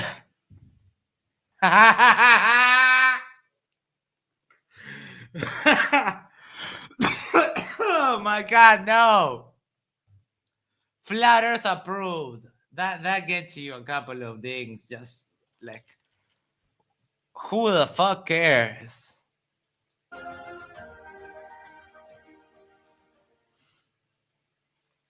Oh my God, flat Earth approved. When you called gravity a theory, that doesn't really discredit all the evidence. What evidence? You give us some evidence for gravity. Well, gravity means like Some evidence for gravity. Well, here you go. Cavendish. Well, you asked for it, you got it. You know, that's how we roll down this globular side of reality. You understand? You understand. You understand, correcto? Yes. So Cavendish is the experiment, and here we have the whole paper. It's kind of a retyping of the original paper for record keeping, but it has all the data, it has all the diagrams and everything else. But you know what? I know that this is like, yeah, but no, this is papers. We don't do papers in the world of flat Earth. That involves a lot of reading, a lot of, you know, using the brain. We flat earthers, we don't. It's pictures or podcast. We listen to a lot of YouTube videos. So okay, if you won't take a diagram, if you you know what, Mr. Flat Earther, just for you, we're going to do this. We're going to get it to you in a format that you can appreciate. But I need to stop the share here for one moment. Because, you know, I am always thinking of the flurf. I am always accommodating to the shortcomings of the flurf. So no one can accuse me of bad faith. So when I tell you that I have 32 points, you know that I have 32 points. Because destroyer of flat Earth. That's me. So give me just one moment. I'm retrieving a video that you will certainly like because it has everything that a flat earther would want. It has moving pictures. It has the talkie-talkies. So I know that they will get very entertained. All right. So here we go. There it is. Finally figured it out. So 1, 2, 3, share. How is everyone doing? I'm sorry for the delay. But, you know, we're going about this live. So there we go. By a very, very fine quartz fiber, a rod with 2 balls. And then put 2 large lead balls in the positions indicated here next to it on the side. Then because of the attraction of the balls, there would be a slight twist of the fiber. It had to be done so delicately because the gravitational force between ordinary things is very, very tiny indeed. And there it was. And it was possible then to measure the force between these 2 balls. Cavendish called his experiment weighing the Earth. We're pedantic and careful today. We wouldn't let our students say that. We would have to say they're measuring the mass of the Earth. So there's it. But the reason he said that is the following. By a direct experiment, he was able to measure the force and the two masses and the distance and thus determine the gravitational constant. You say, yes, but we have the same situation on the Earth. We know what the pull is, and we know what the mass of the object pulled is, and we know how far away we are, but we don't know either the mass of the Earth or the constant, but only the combination. So by measuring the constant and knowing the facts about the pull of the Earth, the mass of the Earth could be determined. So indirectly, this experiment was the first determination of how heavy or how massive is the ball on which we stand. It's a kind of an amazing achievement to find that out, and I think that's why Cavendish named his experiment that way instead of determining the constant in the gravitational equation. Weighing the Earth, Lord. He incidentally was weighing the sun and everything else at the same time, because the pull of the sun is known in the same manner. Is that like a Jewish accent? Boom! That was Richard Feynman. Oh yeah, it totally is. That's like a New York Jewish accent. I was like, oh man, I know that accent well. That's like my family. So, they sound like that. so Darth, because of such massive destroyment, I'm just going to award myself 10 points. So. Because, I mean, you asked for evidence of gravity. That is one of the greatest physicists ever, speaking about how it works and how the Feynman is a valid experiment. Your nah doesn't trump Richard Feynman. I'm sorry to tell you, little dirty poo. Real Cygnus says New York or Jersey AF. The force that attracts your body to the center of the Earth, by definition. Angel, point up right now, Angel. So we're both pointing in the same direction. Can I ask a quick question? And you're both opposite to each other because this dude, the fat dude on the left, that guy is in Australia and you, Dirth, are in the US. So you are kind of on the antipodes of each other. Yes, you wanted to ask a quick question. So yeah. is he trying to teach high school students this or yes, students? They are here in the top left. Fortunately, the lights are off in the classroom, which I don't know if it's fortunately we don't have to censor the kids appearing on camera, or I don't know if to be concerned because they are in the classroom with the lights off. But that being said, yes, this is a classroom of high school kids on the top left. What kind of high school is this? No idea. Because that's really weird. A very irresponsible one, if you ask me. This does not sound like any high school would accept this type of. I have no idea. No, that probably Dirth hid it in the video in order to not show minors and so that people can't identify the school. Yeah, this is probably a black rectangle that Dirth put on the video. I was just thinking of that. My so that question they don't get that teacher in trouble. Is he actually talking to a school or is he just making this up? Like he's pretending. It does look like so, yes. That's kind of what I felt. I'm so sorry to be like a skeptic, but I'm like, he's done it before. I don't believe any school would accept this. And why would a teacher do this in their curriculum? Because I was a teacher. I was a special ed teacher. We may have had a guest, but it wouldn't have been like this. And this is like very unprofessional. I mean, like, well, it has like Windows 95 like stock photo. My God, it's so bad. It's so bad. I'm like, and this is what you are going to show to a high school? What high school, like, for example, no science teacher in their curriculum would do this because how long is this thing? It's like an hour or so or 50 minutes? Yeah, 50 minutes, but there's 4 parts. But my point is, if you're doing a section each class for 50 minutes, I don't know any teacher that would do that because a lot of us teachers, we have to meet like star benchmark. We have to meet stuff so the students can pass it. This would be a waste of time for any teacher because you have to teach a curriculum. This is very odd. This is very odd because this video started with Dirth saying that everything that they taught you in school is fake except for what they teach you in that class. So I'm guessing there's some kind of bribery with the with the school. CK says, Max, isn't this a high school that brings into conspiracy theories to showcase how to debunk them? That was the old one. I don't know nothing about this one. Dirt is being presented as an idiot to the class, but Dirt is trying to make you believe that he's trying to teach flat Earth.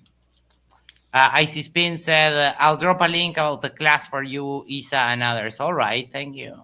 I would just say, to He's me, I'm highly in skeptical Australia. as a teacher, because we have so much work that we have to do as teachers. So it would not, you wouldn't have time to do this. Like, you have to, because every single session you have to teach for SATs. If this is American school, you have to teach for like standardized exams. Like if you're in like a public school system, if it was a private school system, I don't think any Catholic school would accept this. So all the Catholic schools would be eliminated, in my opinion. French schools would never do this. So, I mean, I don't know if this is an accredited school, because it doesn't sound like a public school. It doesn't sound like a charter school. Like I taught math, I taught science, I taught all of these types of things. So I'm like, this does not make any sense to me. Well, it only makes sense if it actually is that in the past they've gone to a school as guests, but it's a class that teaches them how to not fall for their quackery. So as far as I know, it's a point. Hold on, but Icy Spin sent the link. Give me just a moment. We'll look at it all together. And one question I would say, I'm so sorry, I don't want to interrupt, Yeah, but no, I think it's it's important okay to encourage this. I'm listening to this. This is boring, and this is like a waste of class time. Like, in class time, you have to be efficient with your time. I don't know who in the audience is actually a teacher and is actually went and taught at a school. It's a lot of work. You have to do a lot of prep work to do this type of thing. Maybe this could be some kind of elective at some classroom, possibly. But like on like your standard curriculum of teaching math and science, I don't know any math or science teacher who would teach this. And it's just too much time. There's way too much, because like, hold on. We don't need to wonder. Nomo. Oh, hold on 1 second. Share. All right. Political radicalism class challenges Worthington students to explore differing viewpoints. For nearly 50 years, Worthington has invited extremists from the left and right to speak to high school seniors in a political radicalism course. The class is beloved by students and the community. So Icy Spin posted the link right there. I'll leave it to you, but apparently it's a class where that is the purpose. And if so, that makes sense. If they, but I mean, even teaching time, having a person lecture for an hour, that's not good pedagogy, because you want your students to engage. This seems like a huge waste of time. Well, now they're asking questions. Oh, they are. I mean, from what I've seen, I saw the plug. Yeah, they speak a lot. They speak a lot, but the kids were asking questions. Yes. Okay. I didn't hear that when I came in. I must have missed it. He's not pointing in the opposite direction. Our feet aren't facing each other through the earth. They are. Up is up, down is down. Oh, and lovely tautology there. That's it. Nothing pulls us to the center of the earth, and that's testably, measurably so. Right? This is how flat Earth is. Right? And they think that's crazy, but this is the Earth. This is spinning. Right? We're spinning at 1,000 miles an hour, traveling in 4 different. Yeah, 1,000 miles an hour, which is 1 revolution per day. Because you're bringing up debunked stuff, you get one point. Directions at once, and people are standing like this. Right? Yes. None of this makes sense, and there is that makes perfect sense. You're just an idiot. No measurable curvature. Yes, there is. There's none. We can see too far. Oh my God! He takes out the machine gun of Derp and just Yeah, again, gravity fires. has not been isolated. Just rapid fires.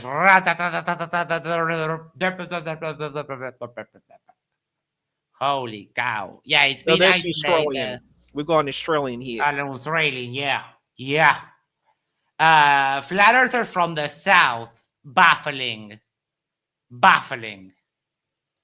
Directly manipulated or proven in an experiment. It just hasn't. Here is just getting to the ball, being pulled to the center For of a ball. fuck's sake, not this. Okay, because I want my points. Hold on. Beyond horizons. There we go. So that's Dave Weiss. That's Dave Weiss. Oh, Yes. He's super boring. My God, he's like the worst teacher I've ever heard. Like, if I had to go to class and listen to this, I would get so mad at my teacher. Well, like, because this is boring. He doesn't really debate. He's more of a derp presentator. All right. So he was showing this picture, which is the record line of sight picture in the world. So this is from the blog of the people that took the fucking picture. And if you do refractive, so here to this left, the other peaks, the Alps were also seen. We also seen refractive favorable circumstances allowed to view some other peaks that are more distant than the Barredes airings. And if you scroll down here, it has a sequence of pictures that this is a wide angle view. This is the missing silhouette a few minutes before sunrise and then after the sunrise. And this is the picture they took in the middle of that. So this site, the record picture lasted for less than 5 minutes on a very specific day of the year.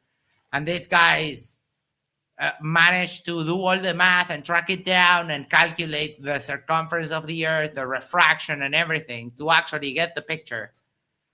And you're going to use their picture as a proof of flat Earth. That is extremely dishonest. So 5 points, 10 points for me.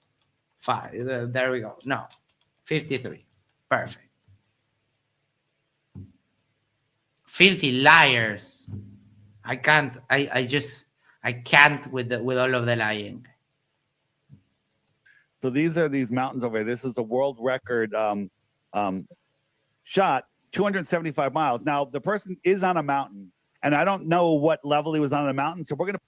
You don't know. It takes literally 30 seconds. World record picture Pic Gaspard or French Alps, and the first result is their blog. So Dirt doesn't know how high they were because Dirt didn't do his own research, which takes less than 30 seconds. Whatever it takes you to type the search of the title of the picture. Disgusting. Put him at the highest point on that mountain, which will give him the best view if the Earth is a globe, right? If the Earth is a globe, there should be 12,680 feet hidden, right? Dude.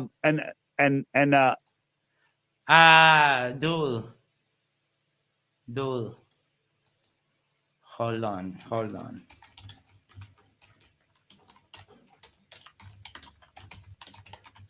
Because they're here. Dave. Why does it look so small? Why is it missing like the bottom of the mountain? If the Earth is not a globe, the math on your little meme here are just wrong because of course you said it yourself. You didn't even look. Wait, hold on. 12,000. Yes, IC Spin Aldebaran brought this up. He actually tells the kids to email him outside of class. It's pretty predatory within this video. Yeah, we saw that a little bit earlier. email me to get 3 Bitcoin for one proof of the globe. Maybe not specific. Yeah. It was on this one earlier at the beginning. Feet. Is that what it says? 12,000 feet hidden. No, the mountain is 12,000 feet high, right? There should be 16,000 feet hidden from this elevation. From this Liar. elevation at the top of this mountain, there should be 16,000 feet, but we can see the whole mountain.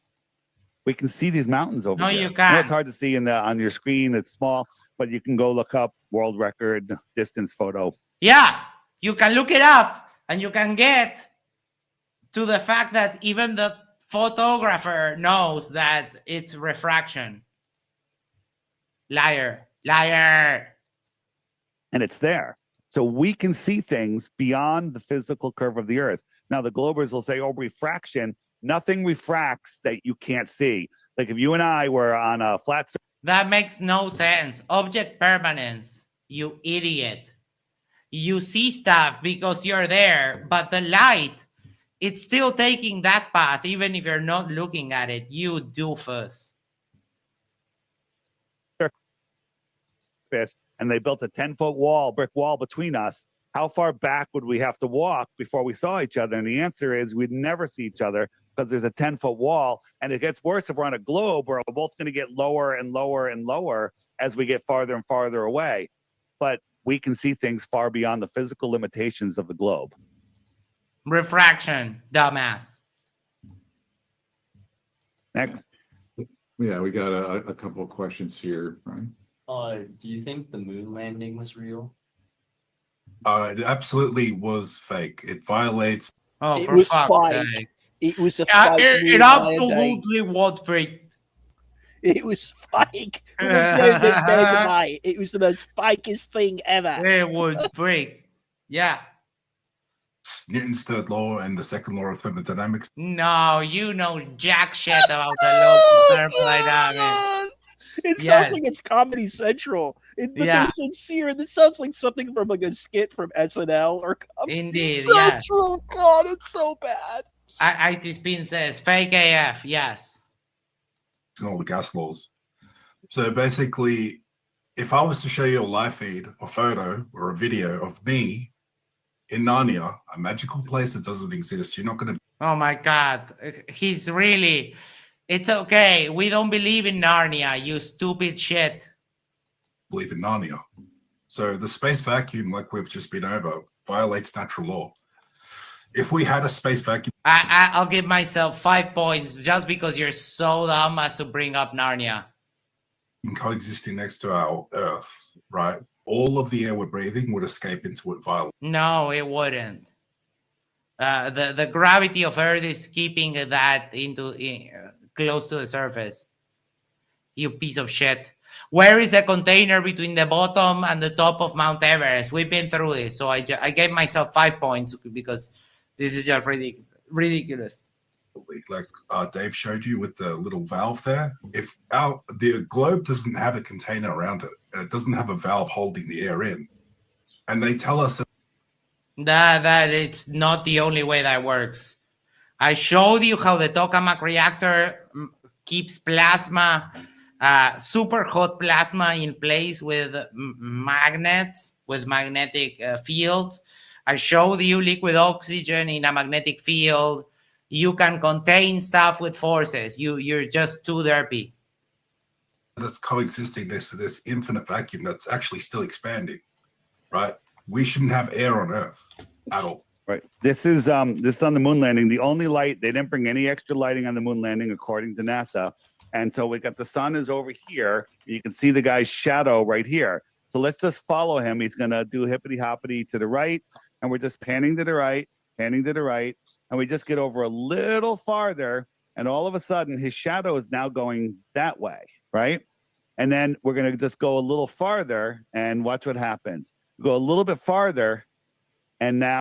It's really funny that this is the exact same thing that happened with the final experiment in Antarctica. They don't understand how shadows work. That is adorably cute, but also dumb as hell. How his shadow is going this way. Wait a minute. how did that happen if the sun is over there to the left, right? So it gets worse than that. Dumbass. So if we look, we can see in his visor, you got 2 lights here, and you're going to see 2 more. Watch. Jump forward a little bit. So you got 2 lights, and then when he turns his head, you're going to see 2 more. 1, 2. Here we go. I don't think those are lights. And also, let's examine the most grainy footage that we have, possibly. This is just desperate. Where is it? Let it go. All right, here he goes. 1, 2. That's the edge of the helmet.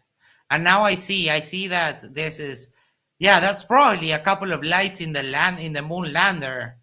And they're at the top, and it has like 4, 2, 2, 2, and 2. That way you illuminate very efficiently. What a douchebag. 3, 4. 4 lights, right? So what is that? Now, I don't know. I wasn't there, but maybe it was something like this, because this would explain all of the crisscrossing or lights in the moon lander. Shadows, because all the shadows would be going in one direction. You wouldn't see 4 reflections in his helmet. And there are whistleblowers already that on their deathbed have told you when they faked it, how they faked it. No, they're and not. Everywhere. You could find that on my app in the moon landing section. One whistleblower, his father was in charge of where they filmed it, and on his father's deathbed, he told his son the whole evidence, and he said, "You can't say it until you know you're going to die." Well, the guy had cancer. He knew he was going to die. He made a video, gave it to somebody, and said, "When you hear that I'm dead, you can air this." And so that's it. Other astronauts have admitted no one's been to space. There's so much evidence out there, but you won't get fed. It's not going to be in your textbook. It's not going to be on the news. You're not going to find it. Yeah, I wonder why. When they talk about the astronauts, we all know they're lying. These whistleblowers, where's the info? Where's the guy? Where's the recordings? Where's the affidavits? Where's the stuff? Where's the evidence? Nowhere. It doesn't exist. YouTube. You're not going to find it unless you go know exactly what you're looking for. They hide all this stuff. The restrictions are unbelievable. The censorship, but they'll teach you about monsters and fairies and aliens from outer space, which is all nonsense. But they won't let you find the good flat Earth information. Next. Think about it. Yes. Did you say something, Isa? Max Danry says ice. Hello. Well, if flat Earth is so dumb and the dumbest thing ever, and it's easy to debunk, why would flat Earth ever need to be censored? Because it's misinformation. It's incorrect, and even though we debunk you over and over and over, here you are still derping. Like Dave Wise is friends with Whitted, who went to Antarctica and saw the 24-hour sun. Both are still grifting flat Earth. That's how dishonest you are. And that's how it has to be censored. But mostly because it also pairs with a lot of other beliefs, like you guys think that the Holocaust was fake and all of this other stuff that is genuinely harmful to society. Yeah. This is a new Earthrise picture. The Earth is rising over the moon. So this is just a clip from a video. So the Earth rose. This is the moon. Well, the sun is up here lighting the top of this solar panel. It's lighting here. Why isn't the moon lit? How is it coming up from behind a dark moon? I don't know if you can put that together 3-dimensionally, because they didn't teach you how to think like this. You don't know how to think three-dimensionally, you stupid moron. Taught you how to memorize and regurgitate. You guys want A's? Memorize what the teacher and the book. In this picture, there are clearly 2 sources of lightning: the sun that's illuminating the Earth, and then the spacecraft also has its own lights. Book tells you, and you get an A, and your parents will give you a party and everything else. But question what's in these books and challenge it, you get sent to the principal's office. Next. So you said in your opener that a sphere like defies the laws of like thermodynamics The laws of derp.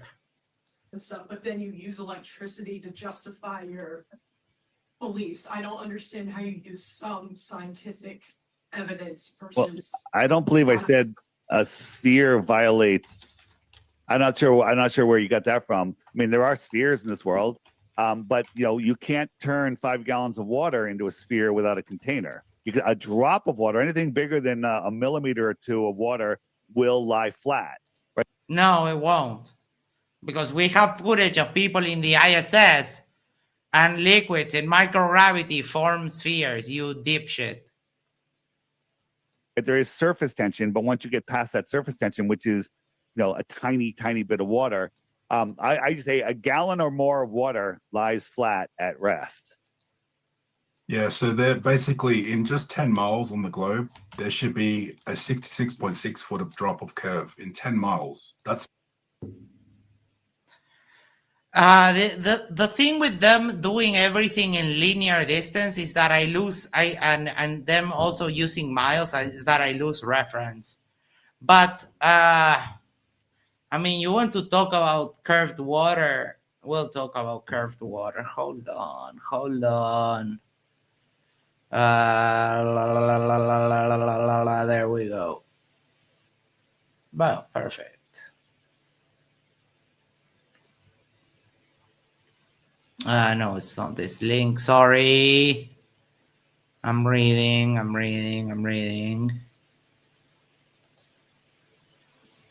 No, fudge. They changed the website. Now what am I gonna do? Hold on 1 second.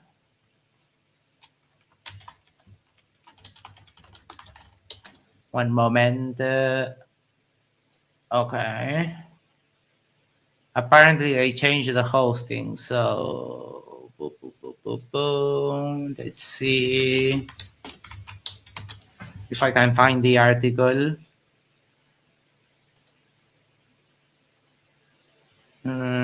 Nope. Damn. Okay. I still have the thing, this other thing. So the article, I'll track it. I need to track it down. But the article talked about a place called the David Taylor Ship Basin. That is basically a giant towing tank at 2,000 plus feet pool. And these are the engineering documents for that place. And here it talks about how, because of the way the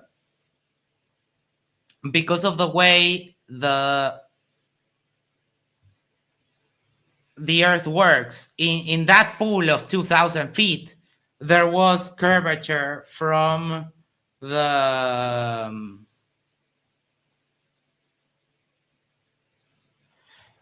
I'm sorry, I got distracted.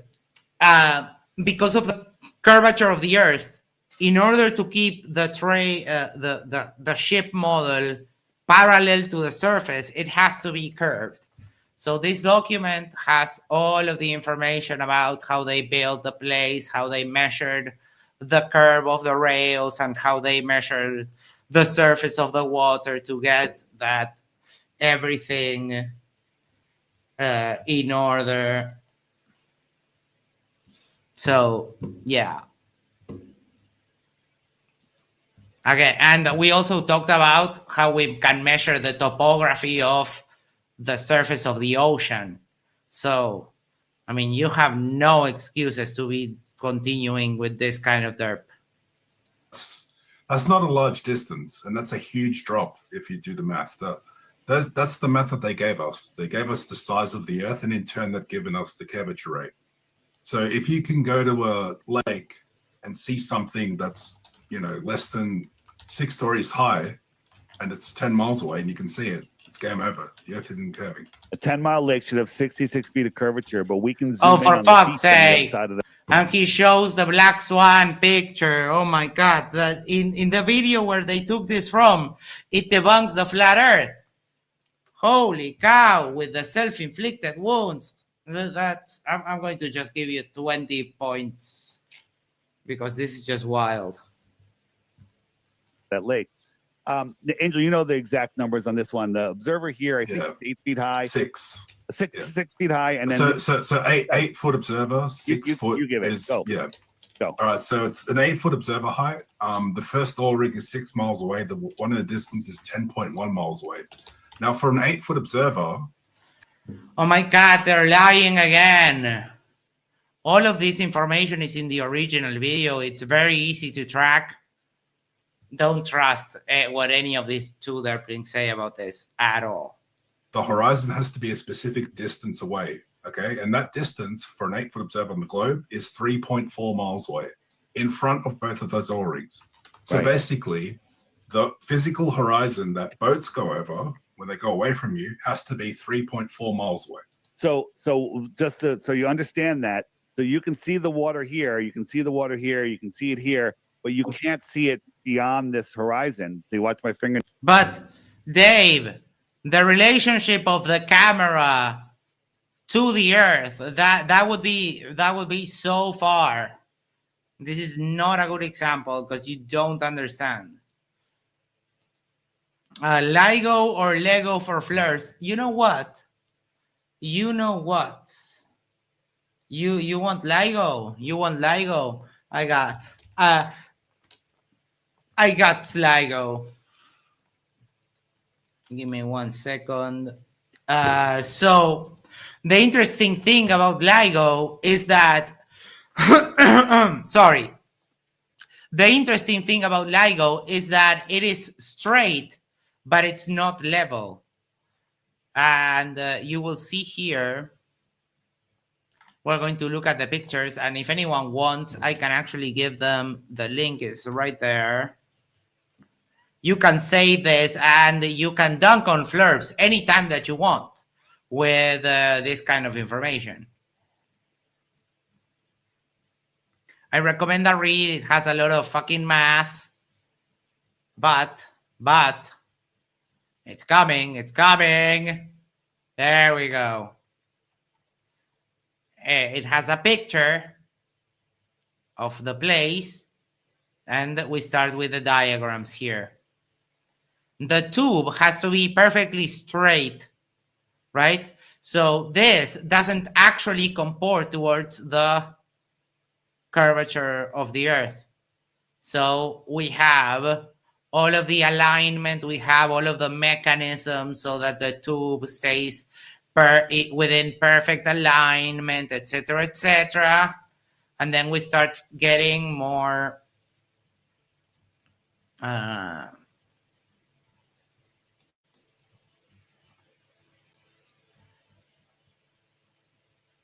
sorry, I think I got confused with another paper, but it's a very good paper that shows exactly how this is freaking built. It measures the curvature of the Earth a bunch, so it's an interesting read. LIGO debunks flat Earth. Now it'll disappear behind the horizon. So not only can you not see my fingernail, you can't see the surface of the water. The problem is we can see the surface of the water here, we can see it between them, and we can see it for miles beyond it. So this does. Blue Marble Real Sickness says Blue Marble has the build blueprint. Thank you so much. That tell us the Earth is flat? No. It tells us the Earth is either flat or 1,000 times bigger than they tell us. If it's 1,000 times bigger, maybe there's 7,000 continents, right? But oh my God, there is no curvature. We have observations that would require the Earth to be from a 4,000 mile radius approximately to a 400,000 mile radius, right? But we see, but there's still be curvature. Nobody has ever measured curvature. They've hijacked perspective. Yeah, we've measured curvature, dumbass. And told you it's curvature. They've hijacked eyesight, the limitations of our eyes, and told you it's. Oh my fucking God. When you talk about limitations of our eyes, it makes it seem like you guys, like like our eyes throw out vision rays, which is not the case. It's not the case. All right. Oh my, I just did a little bit of a check on something. So we're going to get a little bit of a break from our consumption of derp. And what do you think they're hiding in Antarctica?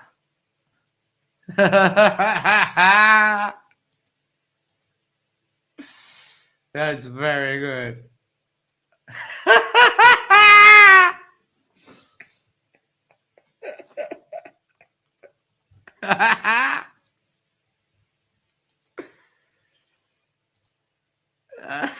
That's horrible. That's horrible.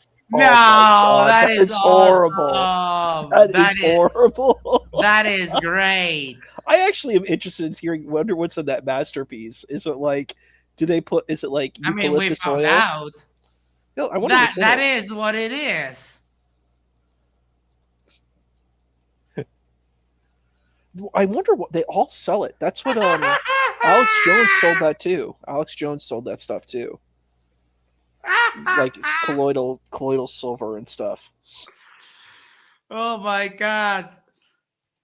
Love that. Oh, look at that collection of derp. The Blobs, Nathan Thompson, Nathan Oakley, Sob, Wetset, Vacazzoid, Mikey Smith. That's a who's who of derplings. Love it. Love that. That is, in case you don't know, Isa, that is Katie Markley, the queen of the memes. Yeah, we love the Markleys here. We're complete aficionados. The Markleys are best friends of this channel. So curvature. Next. Let's. I'm trying to get folks who haven't asked questions yet, so I'll come back. Okay, Megan, and then Abby. So when you speak about the moon landing, you said that it disproves the gas laws. Can you explain that? Yeah, so basically gas requires a container. The V for volume in the gas laws is the container. The definition of gas pressure is the amount of force exerted by the molecules in the walls of a container. So basically, without a container, you can't have the gas pressure we're breathing, right? Also, oh my god, this again. We've been through this so many times. Forces can contain stuff. I've showed it to you. No, I don't have that handy. It's okay. I've showed it to you. We have the tokamak reactor, which is something that exists in reality that holds very hot ionized plasma in magnetic fields. You're just dumb, Angel. I'm so sorry. So if we even grant you that the vacuum is real, which it can't be real, but even yeah, we have satellite measurements of the vacuum. You can see the logical conclusion of the vacuum being real because the pressure drops even if you can't climb like a 500-meter hill. You get a lower pressure at the top. You people are just idiots. if we grant it, it violates Newton's third law. No, Because it you doesn't. When something is traveling like an airplane or a boat, the boat pushes the propeller off the water, the plane pushes off the air. Oh, for fuck's sake, I know where he's going with this. Hold on. Oh my god. Oh my god. He's going to talk about rocket propulsion in a vacuum. So here we go. All right. And I'm going to preemptively address something because this is evidence for rocket thrust in a vacuum. And the Derpling Angel says that the thrust doesn't start until the vacuum chamber is filled with the exhaust gases of the rocket. But I'm sorry to tell you, Angel, that is fucking false, because I'm going to play this at the highest quality. Why? I have good internet. Why are you lowering my quality? and we're going to play it at 0.5 speed, and you will see that as soon as I hit play, the needle here on the scale will start moving immediately, and then it moves higher because this rocket takes a little bit to fully fire up. But you see thrust from the second that you see the ignition. So Angel, you're a filthy fucking lying douchebag. I'm going to mute it just in case. And you see how it's moving. The needle is moving, and it still hasn't filled up with gas. It's still a partial vacuum. It's still very low, very, very low. Look at that. Look at that. Look at that ignition, and you see how the thrust happens, and then it fully fires up, and you get more thrust. You get more power, baby!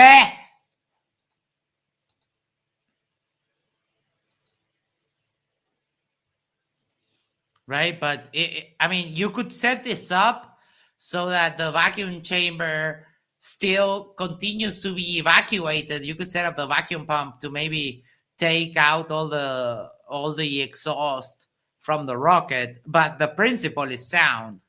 Rockets do work on a vacuum chamber. Angel is just a dumbass liar. All right, let's go back to the derp.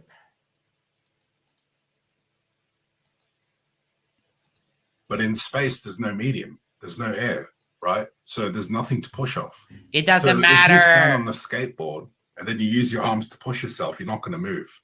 But if you push away against the wall, you'll start to move. Yeah. But what happens if you're on a skateboard and you, for example, you press a fire extinguisher?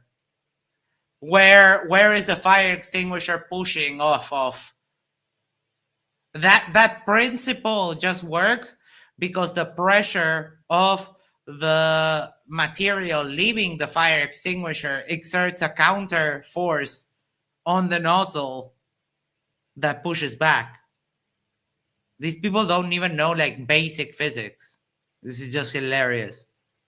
Now we've got examples of putting propulsion in a vacuum chamber and then pull a vacuum in there, and it doesn't work. It stops working.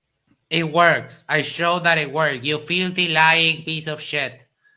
Working because there's no medium to push off. So basically, it's a violation of Newton's third law. Even if we grant you the space vacuum, you would not be able to travel in a vacuum. If I ever had one wish, I'd wish for Newton to come back to life and slap some sense into these motherfuckers. Also, in a vacuum, if I took a balloon, right, I got a regular party, round balloon, and there's no air in it. I just blow just to get enough air in it where it's just a little blob. The rubber's not stretching. I tie it in a knot.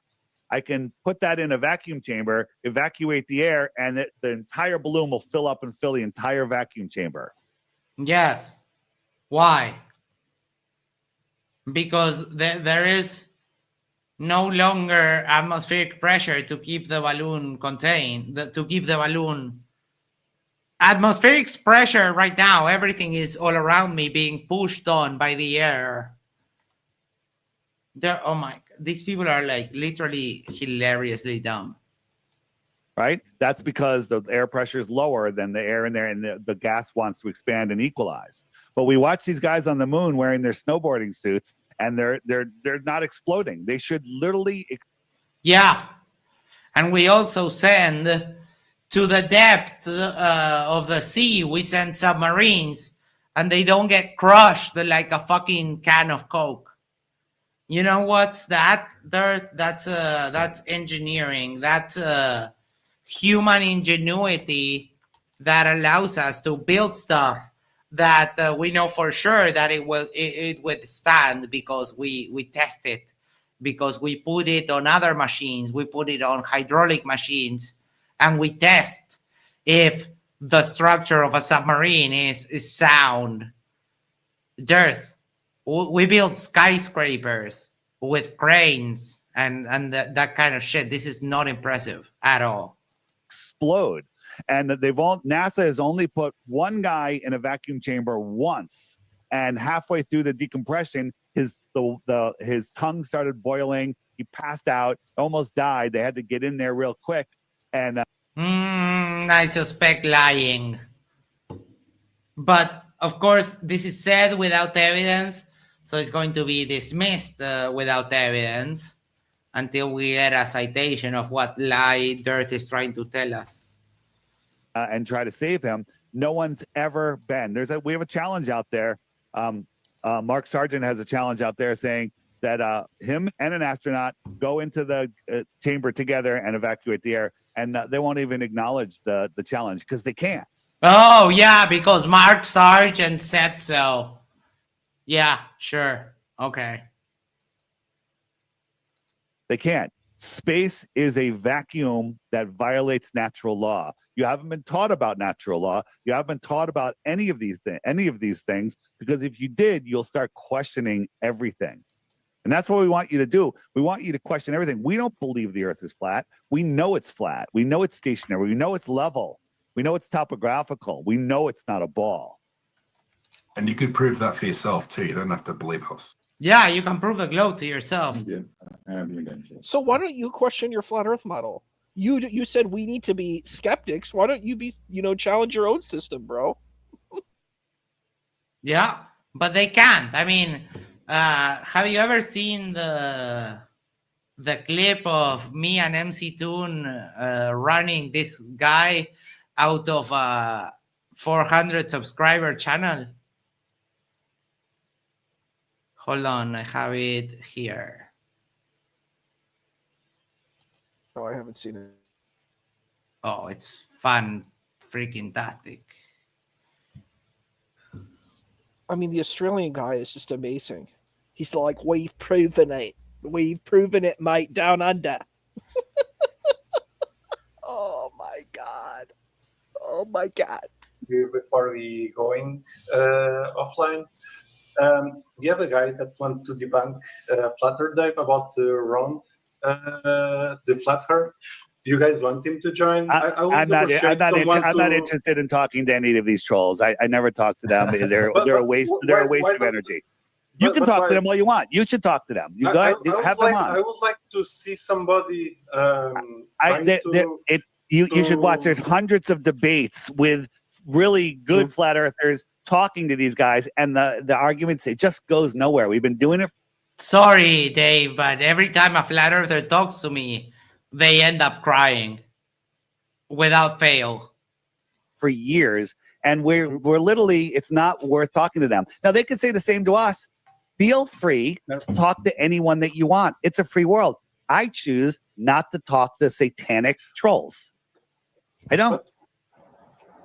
Okay, you should not to give us the. You got to weigh this stuff out yourself. It's like into this. In the chat. Don't trust Dave. He's a scammer. Run, boy, run. Is Dave Weiss a Christian? Is he a Christian? No, he's a non-practicing Jew. Yeah, well, I mean, because I was thinking, I'm like, he's talking about demons, but I'm like, Weiss is a Jewish name. Like, that's what I was going to say. I was like, wait a second here. He sounds like he's and he looks Jewish too. So I was like, that's weird that he's talking about demons. Like, it's a very, I don't know. From like a secular Jewish position, you wouldn't really, wouldn't talk about those things. It's a very Christian rhetoric.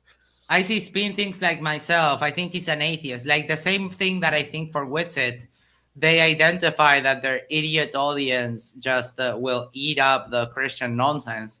So they just peddle that position because it's what appeals to the audience. And just so you know, here I am. I appear, and then I get MC Toon on, and they've had bravely run away. So are you demonic? Yeah, I am 100%. I'm a 100% demon degenerate from hell itself. Oh, demonic. Yeah, that's me. out of curiosity for giggles, what do you guys think would be on the bottom? If should the Earth be a disc, what do you think would be on the bottom? Well, we don't think it's a disc. Yeah. Okay, we don't think it's a disc per se, but the deepest hole ever dug is about 8 miles down through the Earth, and they reached an impenetrable barrier. So beyond that, I have no idea. my fucking god, no. Sound trigger warning. No, they didn't meet a barrier. It just gets so hot that it's hard to, when it gets so hot to the point that it will heat up whatever material you have. So let's say if you think of a drill bit, it gets so hot that it just deforms the drill bit. Or like a boring machine. For example, if you heat up diamonds, they just become coal again. So even if you have diamond-tipped drill bits, which is what they use for heavy digging, until you get to the point when it becomes so hot and so much pressure down there, it becomes a problem to dig. But that is just ridiculous. That, oh yeah, there's an impenetrable barrier. I can't do the Australian accent. Can you say that? Can you say there's an impenetrable barrier in Australian? Or we can just... There's an impenetrable barrier. There's an impenetrable barrier. And they reached an impenetrable barrier. So beyond that, barrier. But I believe that it's basically firm. It's I believe. Stationary. And I couldn't tell you what's beyond it because no one knows. This is the core borehole. They dug down, and while they were digging down, they were using ground penetrating radar. They're like, okay, no more rocks. They hit more rocks. Okay, no more water. They hit more water. Everything. Oh my God, this is so dumb. They did was wrong. They got 7.8 miles, and then they hit an impenetrable barrier, and they tried for years to get through it, and they could not. Crazy stories came out of there, a whole nother topic. But CK says, who's more annoying to listen to, Angel or Dearth? Who's Angel? I don't know who that is. The Australian guy. Oh, the guy is talking like this. I'm talking like this right now. Yeah. Oh God, it's so bad. What they're saying is crazy. I'm like, any normal person is like, what the heck? There's an impenetrable barrier. That means the Earth is flat. Yeah, of course. It's insane. I'm like, I mean, and if there's an impenetrable barrier below ground, how do people go to hell? Right? I mean, you have to, even if you go with their stupid arguments, they don't make sense whatsoever. Even if you follow their logic and go with their paradigm. I found the electricity wall video, Max. Give me a second. Okay. They can't, and they finally gave up. So if the Earth was a Macintosh Apple, we drilled a quarter of the way through the skin. We were wrong on everything that we were going to hit. And then all of a sudden we know what's at the center for. Yeah, because Tony has explained this so many times. Because earthquakes are such a danger to everyone in modern society, we have earthquake detectors all over the fucking place. We have them here, and my country doesn't even get earthquakes, right? But the problem is, the problem now is that the reason for that is that we need to track those things down, because sometimes we can prevent them, we can evacuate people, we can help, if we see the waves, and with those waves we can also see the shape of the Earth, because there's the S waves and the P waves, and one of those waves goes through liquids, another one doesn't, and they can really tell us a lot about the shape of the Earth, especially because one of those waves goes through the Earth, through the core and out the other side. And we can see the shocks and the aftershocks, and everything matches the globe. Never flat Earth, ever. I have a question though. It's like, even if there was an impenetrable barrier, like if we grant that, let's steelman their position, how would that prove the Earth is flat? That would be a strange thing, but why would that prove that the Earth is flat? I don't know. This is my problem. I'm like, it doesn't. I'm not impressed by this. It's like, okay, fine, we grant your position. How is the Earth flat? Everything else proves that the Earth is not flat. And, like, I'm really happy I did that debate as the flat earther, because it forced me to learn all the stuff. And then when I brought up to my class, they were all laughing, my research methods class. But like when I was looking at it, I was like, this is insane. There's not any good arguments for this. Insane. There's no good arguments for flat Earth. I'm like, electrostatics, neo-Tychonian model, none of this stuff.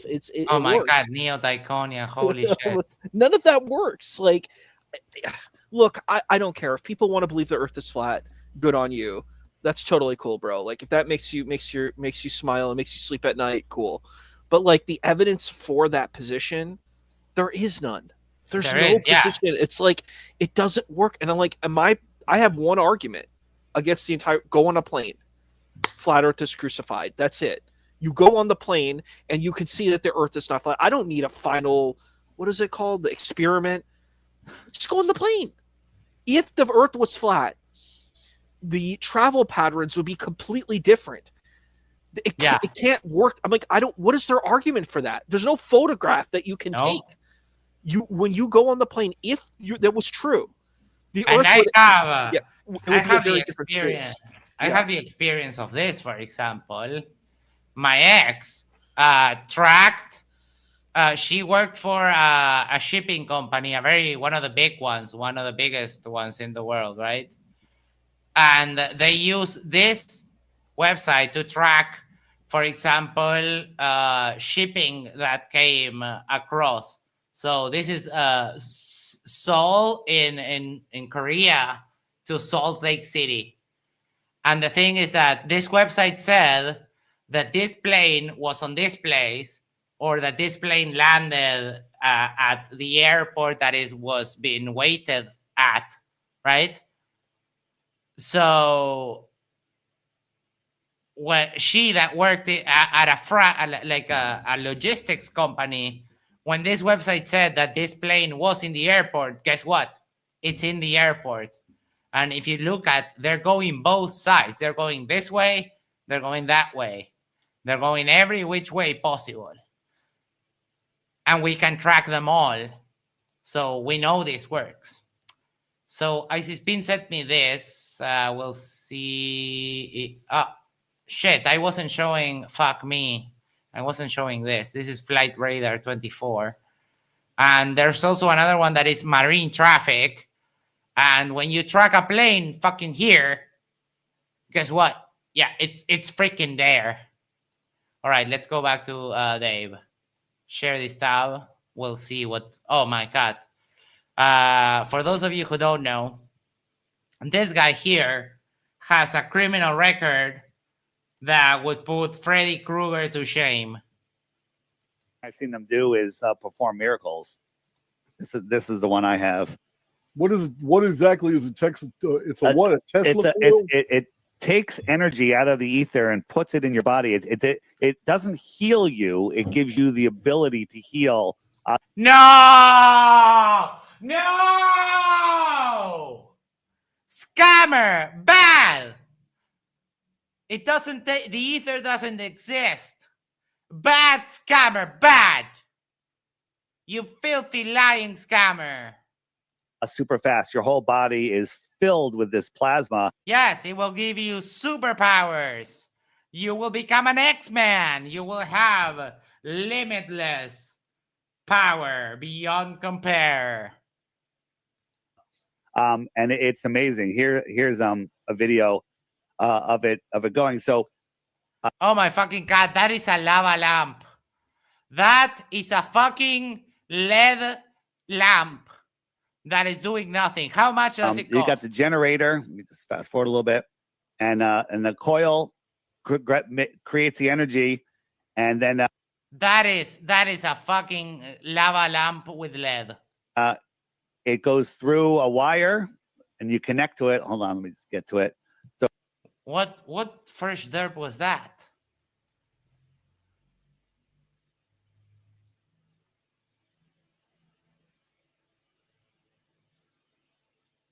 Hold on.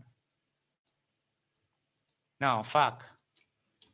That there's and have some the way that it's fast. Your whole body is filled with this plasma ability to heal super fast. Your whole body is filled with this plasma, and it's amazing. Here's a video of it going.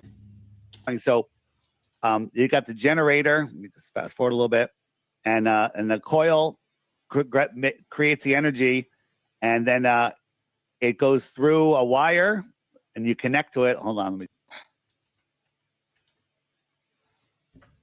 What the fuck is that? Why does he have that slide there? Let me just get to it. So here, well, this is just showing the energy. Where is it? There you go. So if you watch it, so this is the energy that's in your body. Like if you were connected to it and I held my finger near you, that energy would shoot off your body into mine. And oh my fucking god, this is just like those electricity balls that have kind of like plasma inside, and they're purple. Have you seen that? They're like a gimmick. They've been around forever. This is that. You need to be careful with all that because I know they put that dude Reichenbach. Oh my god, that accent! And you need to be careful. You need to be careful. Careful with all that because I know with all that. They put that dude Reichenbach in prison when he was coming up. Put my dude Reichenbach in prison. They put my boy Reichenbach in prison. Reichenbach, he put him in prison. Marianne, give me another beer. I make sure it's cold this time, bitch. I love when I can do my redneck. We need to crash a flat Earth conference and put like flat Earth gear on and just go to the flat Earth conference and just crash it and go be like, yeah, man, we're the guy comes on stage and like, yeah, they did that to my boy David Robinson because of the ether machine. And he's like on stage and goes like, Marianne, get me another beer. So and make sure it's cold. Something cool, bitch. Max, like I'm taking a class on epidemiology because it's part of my public health minor, and it was interesting. One thing that we talked about in like our intro to epidemiology class, like the first class, was that people believed in this thing called the miasma. They believed that this type of like gaseous air caused illnesses because people didn't understand about disease. And it's really interesting. Like the father of epidemiology, his name's John Snow, and he kind of like discovered like why cholera was like presented in like Britain. And I think it's really cool because it's the same thing with ether. They use these terms because this is what they know. And then when the science evolves, they're like, oh, it's not a miasma. And then that idea of miasma, it goes into anime, like in Inuyasha. It gets out of our reality and then it goes into anime. You know what I mean? But it's true though. Like that miasma thing, like people did really believe that there was this sort of like noxious air that sick people emanated, which, okay, hold on. To be fair, it is kind of true. There are some afflictions, mostly lung afflictions, which the propagation method is through the air. So it is a stupid idea to think that everything was transmitted like that, but it's not completely out of the realm of what happens in actual reality, right? So it is stupid, but not that stupid.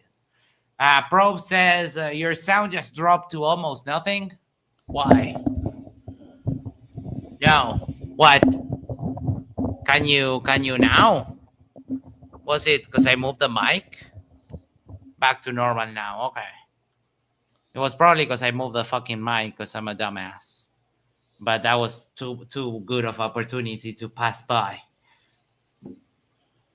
4,000 miles away, right? This is a meme, a pseudoscience meme that you've been taught is real. I was taught it was real. Shut up, Dave. Fight flat Earth. You go. No, you didn't. You suck. You flat earthers are so stupid, right? You're so dumb. And because I was so indoctrinated, but you guys are heavily indoctrinated, but we all were. And it's up to you to take back your God-given common sense and get rid of all the programming that you had. All the programming, everything you guys love, space movies, Star Wars. I love it. Yeah, I caught that. Dave used to be FTFE. All it's great. It's all to make you think that you are insignificant, living in the middle of an expanding universe, that you're just a speck in the middle of a quadrillion, bazillion, trillion, sextillion other. I love this part because it tells you what they are most afraid of. And I would be sympathetic to the process of the grief of understanding that in the macro scale of the universe you don't really matter, that you don't matter also intrinsically, that people, that we have a scale of value of people, and that on our personal scale not everyone ranks the same. They have a really hard time with not understanding that they are not the navel of the universe, that they're not the main character in every single story. But I don't know if you heard it before you came on, Isa. This moron, Dave Weiss, said that according to his math, there are not 8 billion people, that there's at most 3. So he just denied the existence of 5 billion people because he just feels that that's not the case. That's kind of the level of argumentation that we're dealing with right now. I hear that. That is wild. Very, very wild. Respect, and that you're not important. But the truth is, we are at the center of creation. They don't want us to know who we are, where we are, what we are. People say, well, why would they lie? We are incredible, spiritual, powerful, connected beings, right? Electrostatically, or whatever the word would be. We're all connected. We have this incredible area to ability to manifest with our minds. You'll see it in life. As you think of something, and when you're in that flow zone, it'll manifest in your life instantly because you thought of it. Everything you have in your life is your fault, right? It's because of the way that you think. So how do they imprison your mind? They put a globe over it. They say this. Isa, as a student of religion, if I asked you, within the Christian paradigm, this new age woo nonsense of manifestation, would you say that is something that would be approved or a heresy? To be very frank with you, I don't think these people even had a view of heresy like Christ. Like, if we look at these concepts come out like in the 3rd century. It comes a lot later. You know what I mean? Like after, the apostles and stuff, where people are like, under Constantine, we start to see like what's real Christianity, what's not. Jews didn't even have this concept of heresy either. This is more of a modern affair. You just had different forms of Judaism and different forms of like Christianity was basically Judaism. I would argue that it's a form of that, but it's like this concept of heresy is really when religion combines with the state, where they're like, we need to basically make sure that you have the right religion. And in response to some of the wilder claims that naturally some of the more fantastical, more classically mythological claims, like for example in the Gospel of Peter, which is apocryphal, when they go to see Jesus after the resurrection, a giant Jesus comes out of the cave and a giant walking, talking cross. So these people were like, yeah, no, that's too much. We won't include that, but you can see how the mythology kind of moves in the different narratives that are going around in that era. Then there's also, you've heard of the Marcionites, that kind of, they had a sort of like a sex cult interpretation of what the New Testament, that if you don't know about it, we might do a show at some point, because it is kind of funny. It is super wrong, but it is quite funny that you can put a sex cult spin into the beliefs of Jesus and the New Testament. So to answer your question, I think there's different manifestations of religion. So like the progressive liberal New Age stuff is a part of that continuum. I don't see it as really being anything problematic or against the text, because like, I bring this up every single time. I'm like, this modern day Christianity, I'm like pro-family, pro-producing children. Like, I heard this one Christian guy telling us that it's so important to have children. And I'm like, have we read the same text? And they're like, the Bible says it. I'm like, but you don't believe that part of the Bible is true. And also, it's not talking to you, it's talking to Israelites. So you're excluded from that portion of the text. You said that you don't even, because you would then have to agree with all the stuff about like the stoning, and if a virgin is found to does not scream out, she is taken to the gate to be stoned to death. You reject all of that stuff. If you're solely New Testament, the New Testament is not pro-family. It is not pro-nuclear family. It's not pro having children. It's not pro any of that. It's pro-celibacy. So I'm like, but I was talking more about the divinations and the. But they do that in the Hebrew and all of scripture, this, like believing in crystals and manifestation. All of that, there are specific provisions against all of that in the Bible itself. But if we look, but hold on one second, more second. The other day I was watching Witsit, and Witsit was doing the thing of grabbing the Bible, opening a random page, and reading a passage. Even that, according to third church tradition, is a heresy that is called bibliomancy, and because priests during the Middle Ages were getting a little bit out of hand with that, it was strictly forbidden by all of the churches. That was kind of what I was asking. This they love to mix this New Age woo nonsense with Christianity and everything they can to try and make a point, but it's, I don't know, at least to my view, it's a little bit on the heretical side. So my issue with that would be this is the problem of the church having power and control over everything. I would say religion in and of itself could be what you would call woo, whatever, mystical stuff. Like I would say the ancient Hebrews were all mystical Jews. The church then tries to say, well, we are not involved with these mystical Jews and we want to make up our own thing. So I'm like, I'm not really impressed by that particular argument in and of itself. And because it was like, I mean, Christianity could have been viewed as a heresy to Judaism at its time. So I'm like, I mean, like, I think heresy is just a stupid word. I think it's just nonsense.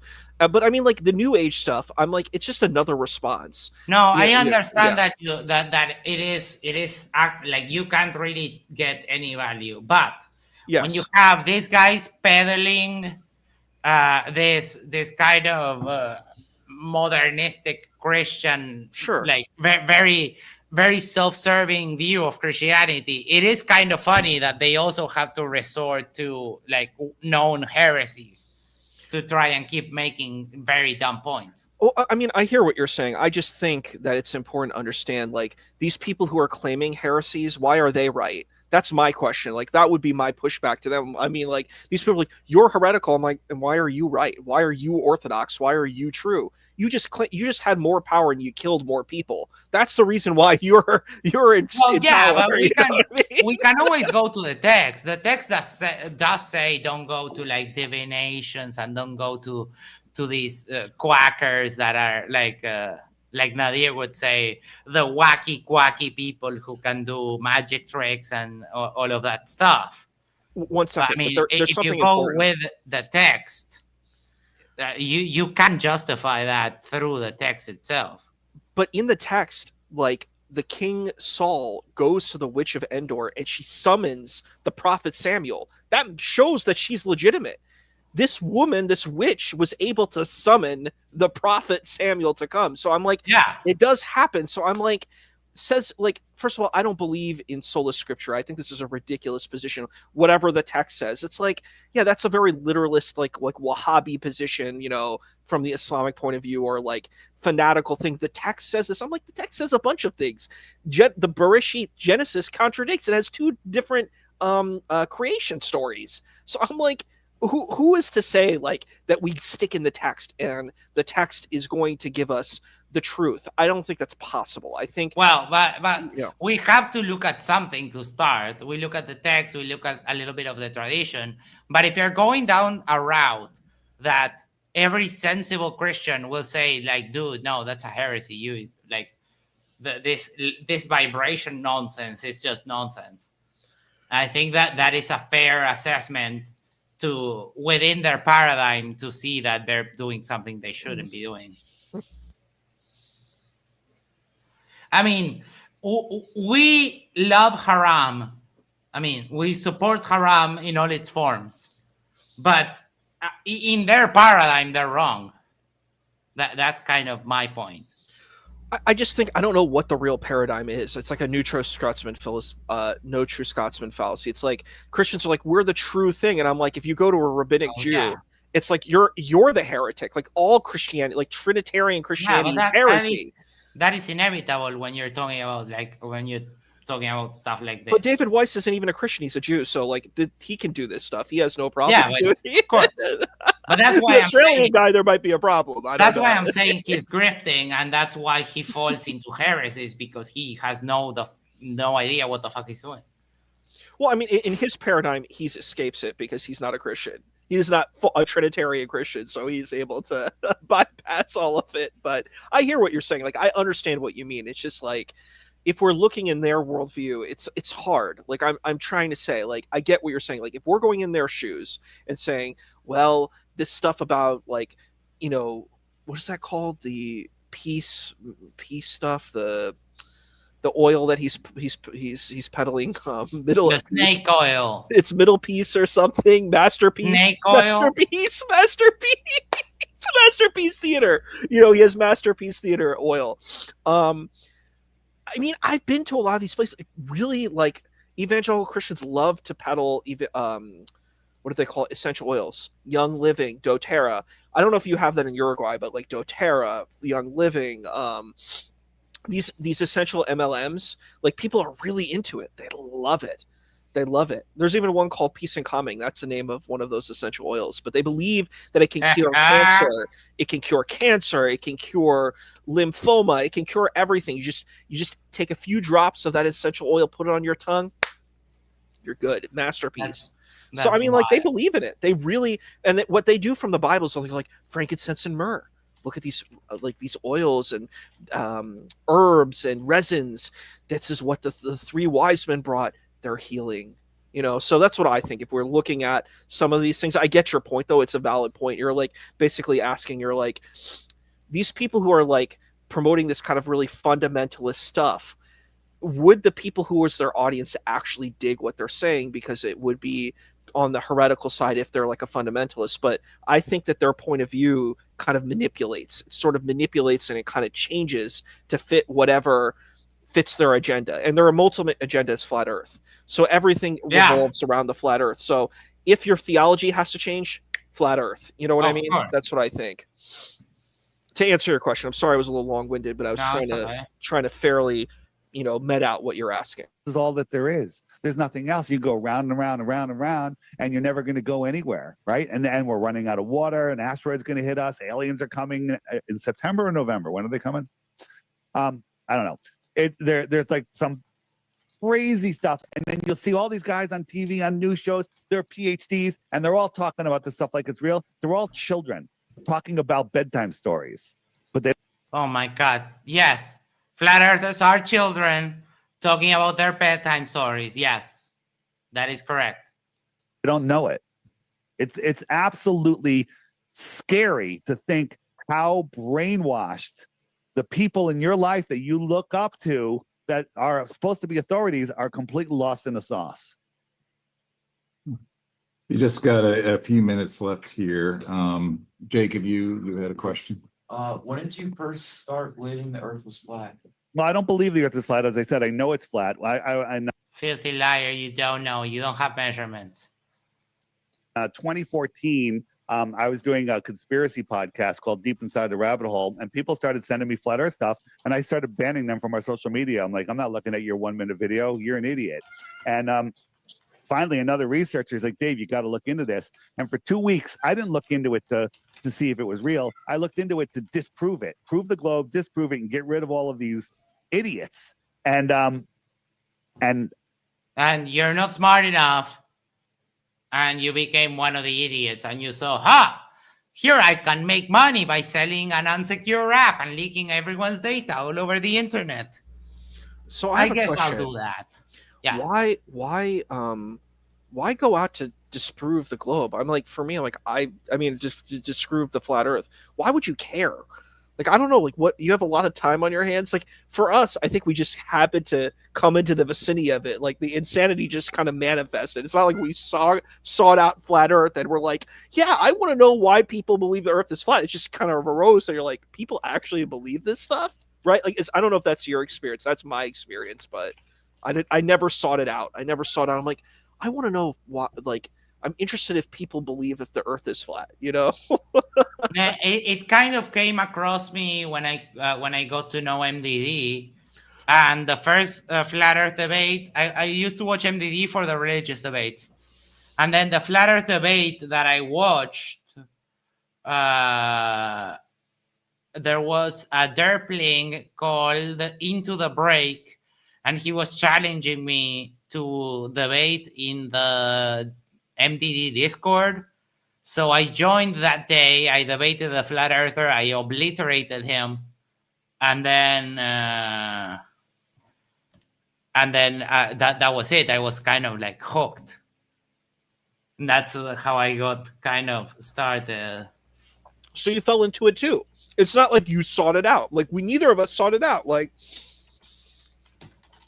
that's why I'm not buying the story. I don't buy the story of skeptics who are like, I have to prove that the Earth is a globe. You're just like, it is a globe. You know what I mean? Yeah. Like, that's a normal person's position. So I'm like, no, brother, I think you think the Earth is flat. And I think you always thought it was flat. That's my position. But I mean, it's trivial to prove that the Earth is a globe. It's very easy. They just they all have denial. After that 2 weeks, I was like, oh my Lord. And my whole life has changed. Here's the thing. If you Google flat Earth, if you go on ChatGPT is not your friend. We've blown shit, but we've made ChatGPT. Oh my God, you debated ChatGPT and it won, Dave. You're not smarter than a machine that doesn't have a brain, you fucking clanker lover. Pable 430 Uruguayan peso says, hello, brainwashed Homo sapiens. Thank you so much. Thank you. Is flat, well, scientifically, but if you Google it, you're going to get nothing. Go to my website, flatearthdave.com, and there's a big banner that says crash course. Turn off Netflix for a week. Turn it off forever, actually, but turn it off for a week and start watching those videos. You'll love them, and I guarantee you can't get through the first 3 videos without becoming a flat earther. It's impossible. Do it. It'll change your life forever. Impossible. Oh my God. Oh, look at us. We can do word games. Look at us. We're so cool. Impossible. Oh, I'm so woke. Fucking morons. Oh, you be live in the you be live in the flat earth. Hold on, I'll spell it because it doesn't lie in the flat earth. Oh, there we go. I can do word games too. This is beyond stupid. Why do you guys think that they don't want us to know the truth? Like, why are there so many restrictions? Like, why can't we just find out the answer for ourselves? All right, well, the natural world itself proves the existence of a creator. If in fact... No, it doesn't. Oh my God. In our section, welcome to Crappy Theology Hour. We'll see what this derpling has to say. Fact, what we're saying is true, and we live in a giant terrarium. Well, who made the terrarium if we're in it, right? And again, they're hiding resources and control. That's very simple. But the Oh, okay. So, in a case of flat Earth theology, God is so powerful that they're hiding extra lands because God is omnipotent. That doesn't make any kind of sense.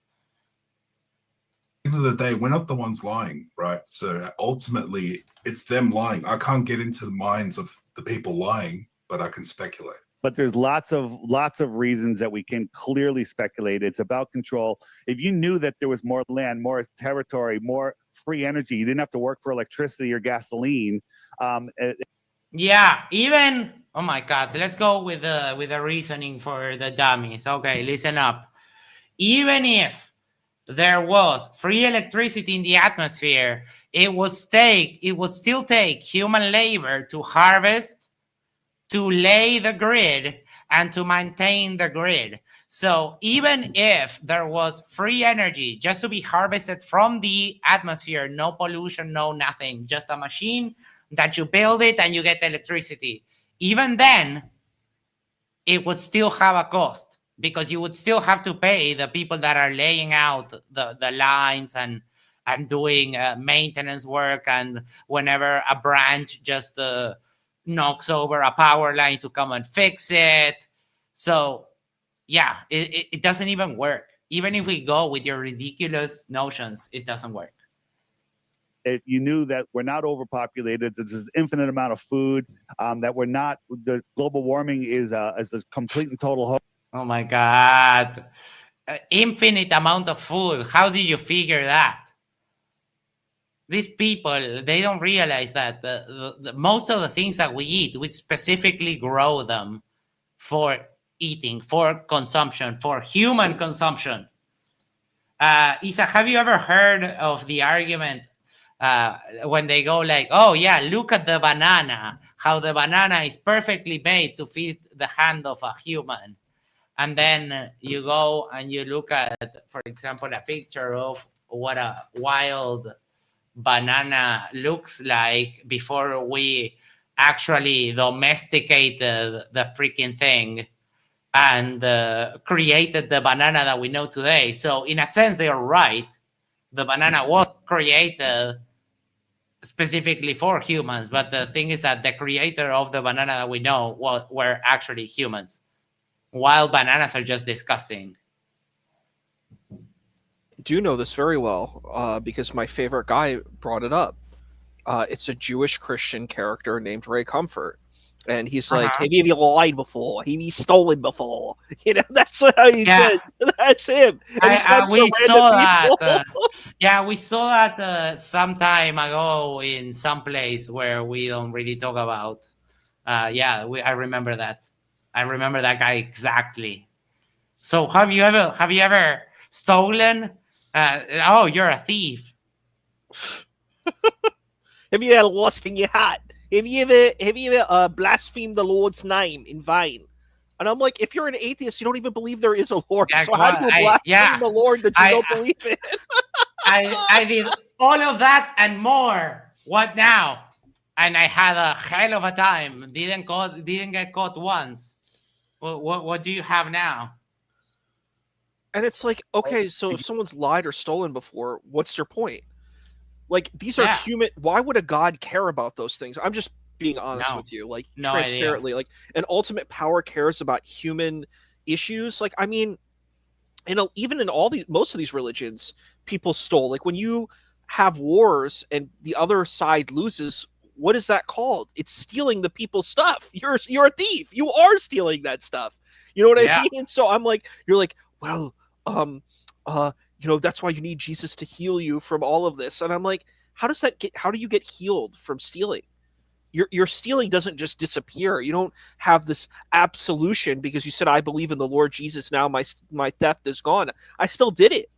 My crime is not resolved by doing that. If it becomes part of your character that you become like a thief for, I mean, just for the thrill of thieving, right? For the thrill of the theft.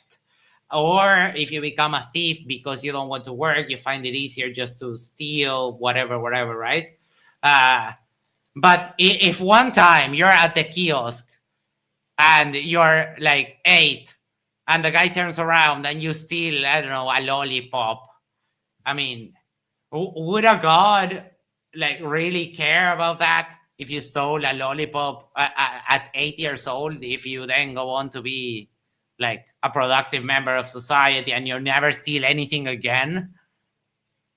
Like, wouldn't that be true repentance if you actually did the thing, let's say stealing once and then never did it again? Wouldn't that convey the message to God and whoever that oh yeah, you tried stealing and then you never did it again? I think it's a valid point. Yeah, I think it's a valid point. I think it's silly though. I think the point is silly.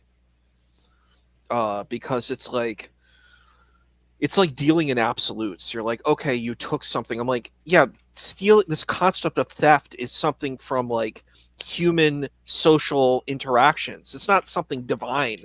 Like, for example, if I go to a land and I just set up shop there, am I stealing the land? Who does the land belong to? All these property rights and stuff are human constructions. So you're trying to say this very low level base human construction is somehow now navigated by a divine ordinance. It's just bizarre and weird. I don't know, like the way I view religion and spirituality, it doesn't work that way. But like for someone who really does believe that, I think it's just idiotic. It's idiotic. I have a hard time believing that even for example, a lot of the commandments are because God is a jealous God and God is this, God is that. He gets really pissy and has very human emotions. Like, dude, you're the ultimate power in the universe. Why the hell do you care that people don't worship you? You know that you can just zap them out of existence. It's such an imbalance. And I think that becomes from the more Hellenistic views of godhood that kind of intermingled with the ancient Jews to give us some of the characteristics of the God character in the Old Testament. Because he is clearly way more human, right, than the one in the Old Testament, in the New Testament. I hear that. I think it's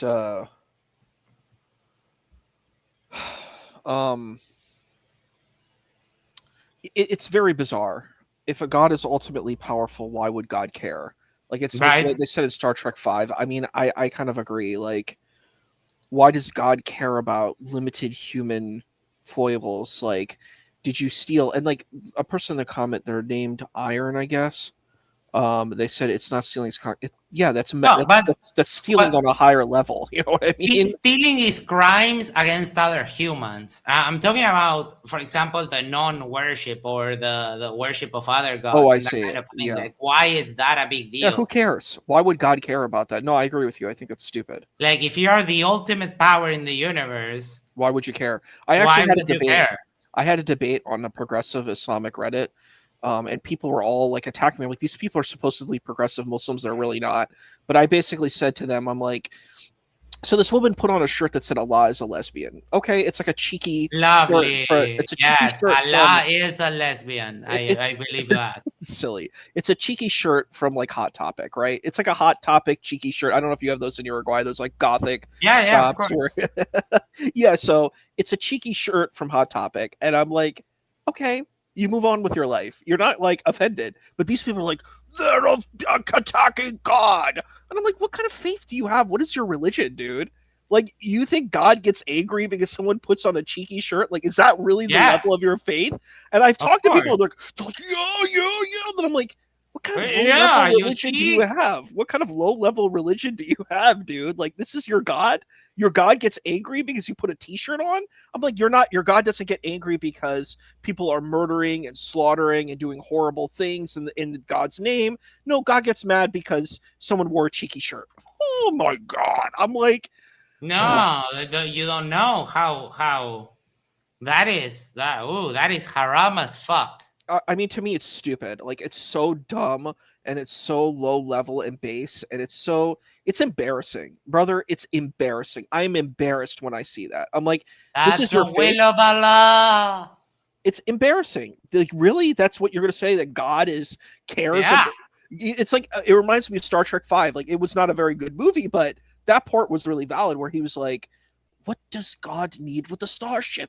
What does God need with a starship?" That's his line, because they're looking for God. That's the name of the movie. It's like the search for God, right? And this like guy with the white beard comes and he's like, "I need to spread my wisdom across the universes." And then Shatner does his shouting up where he's like, "What does God need with a starship?" And it's like, I mean, it's a valid point. It's the same thing here. Why does God care about a cheeky shirt? Why does God care if you attack God's name? I'm like, I don't like, if God is real, I don't think God gives an F. Like, I just don't think so. I don't think it can be possible. Especially the triomni conception of God. The triomni conception of God, if he's really omnibenevolent, he shouldn't feel stuff like pride or jealousy. I'm with you, or anything like that. Why would you feel challenged? Let's say I'm Mike Tyson, and a 10-year-old comes and says, "I can beat you in a fight." Like, you don't really need to prove to that person that you can just completely obliterate them, because the power difference is so vast that it doesn't need demonstrating. That's what they forget. And that's why their conception of God is always super weird to me, at least. It's weird to me too. I mean, like, I don't get it. I'm like when I heard that conversation about Allah being a lesbian, I was like, okay, like, so what? Like, that's my opinion. I'm like, okay, she's wearing a cheeky shirt. Move on with your life. They're like, and I'm just like, you've proven her point. Same thing with Salman Rushdie when he wrote the Satanic Verses. It's like, you're proving their points, that you are base, low-level thinkers. You're not impressive. Do you think God needs you to defend God? No. If God is real, God doesn't need a pitiful mortal human to step up to the plate.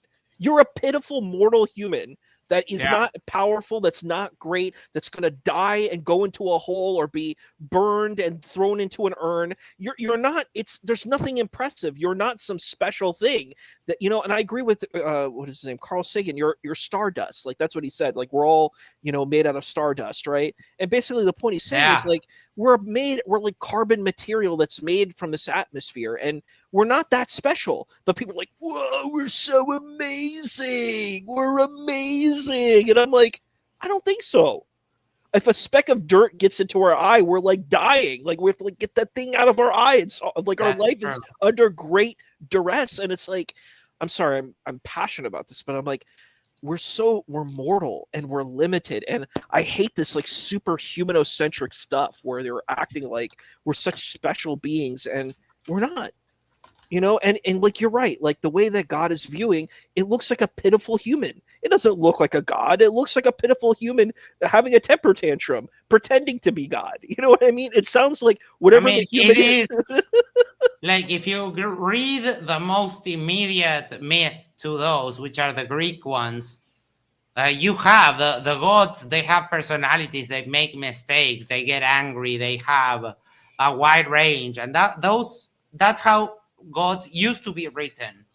And then somehow it started changing into this whole omni-benevolent, omni-powerful, omni-everything that can't make mistakes. And that in that way, that kind of that would be a little bit like the inverse of anthropomorphizing, right? it would be taking away the humanity of the character. But let's carry on with this so we can finish it out and we'll be on our way. You knew all of these things, you wouldn't be able to be controlled. But if they can keep you in a state of fear and debt, then they own you. He who owns it, he who created it, owns it. So God created the world that we're in, but man, evil people or whoever's running this world, they created the ball. If you play on their ball field. Oh, for fuck's sake. That means that your God is so puny that whatever you are claiming now, whatever derp it is, it has power over creation, which no one has power over creation. The devil, even if we're taking the most generous interpretation of the character of Lucifer, he's limited at best. In the whole Bible, he kills less than 10 people. So he's not very powerful. He doesn't have dominion over creation. He can influence, he can tempt, he can guide people to sin, but he cannot change creation, you dumbass. You have to play by their ball field rules. And if you play with their fiat money, they completely and totally control you. I have an app. It's on my website. Any of you that want my app for free, all you have to do is have the teacher email me your email address. No! No! For free. No! He's leaking miners' data. No! Shifty, where are you? Shifty, are you here?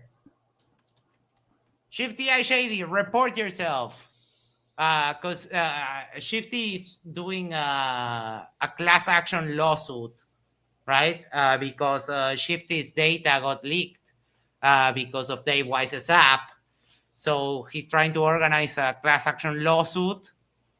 So this would be great because underage people's data leaking all over the internet, that's bad. That's really, really bad.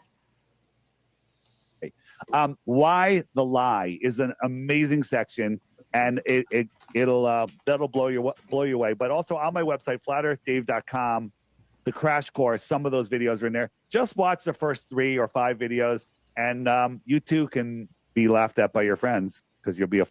No, that's a great selling point. You can be laughed at by your friends, which, I mean, of course, it's what's going to happen. Who wouldn't laugh at the flat earther?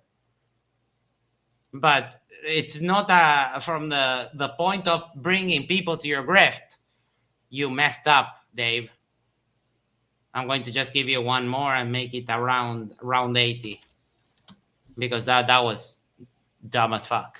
Flat earther.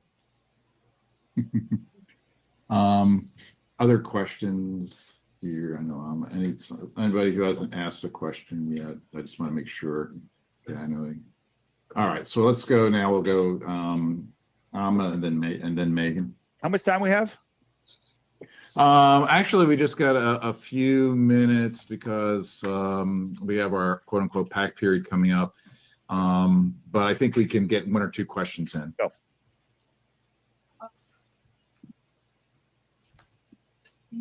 I can't hear. You got to speak up. If you think that is like, can't hear. Oh, if you think that Antarctica is like at the edge of this like flat Earth, if you go to like hypothetically speaking, if you were allowed to go to Antarctica and like I guess reach the edge, do you think there's like a force field or like would you like fall? A force field. Well, we don't know. We don't know. What's going on in Antarctica. We're not allowed to go there. I mean, motherfucker. Of course, please remember that this is after TFE and after his friend Witted went to Antarctica. Could be something like this, and we don't know how far that goes. This is huge. Look at this. This is South America. Look at how many South Americans you can fit across here. We don't know what's here. Men are not allowed to go, and because even if they allowed us, it's quite forbidding. You know, the Creator doesn't want us to go out there. Oh my fucking God. Yeah, the Sahara Desert is also quite foreboding, and if you don't go prepared, you will fucking die. It doesn't mean that the Creator doesn't want you to go there. What a ridiculous, stupid position. The middle of the Amazon jungle is very foreboding if you go unprepared. It doesn't mean that the creator doesn't want you to go there, you piece of trash. Any mountain range is pretty foreboding if you go unprepared. And I will repeat myself with every geological feature forever. So I'm just going to give him, 10 points? 10, yeah. No, fuck. Nah. Damn it! 90, there we go. It is a forbidden place, and things get really wonky out there. So we don't know what's going on out there. But the south is different from the north. And the north at 80 degrees north, there's animals and plants and people. At 80 degrees south, there's nothing. There's not a single weed. There's nothing. There's no life. It's fucking freezing. In the North Pole, in the northern, like once you get past the Arctic Circle, life becomes very scarce. So I don't know which plant you know of, Dave, that can grow on fucking ice without soil, or anything else that if you don't have grass, then how are you going to have any kind of an ecosystem if nothing can grow? There's nothing at all, right? So it doesn't make sense. A ball would require symmetry. Angel? Yeah, and again, the Earth is an enclosed system, right? So the same as like how I can't fall out of this room because I'm enclosed. You can't fall out of the Earth. You can't fall off the Earth. Right, and it's weird that all of the picture, Where would you fall off to? The problem is that they think that all of the sky is in the dome. So it's a little bit of a nonsensical question. It would basically mean that satellite. If what these guys think was true, it would just mean that you would live inside the snow globe and there would just be nothing outside of it. That would be all there is. But we know that it's not all there is because we sent a probe to the sun and Voyager and hundreds of other craft. Dude, these guys are like super dumb. Quotation mark pictures of Antarctica are all cartoons. Go Google photos of. Show me a picture of flat Earth, of the whole of the flat Earth, dumbass. Antarctica from space, they're all cartoons. Okay.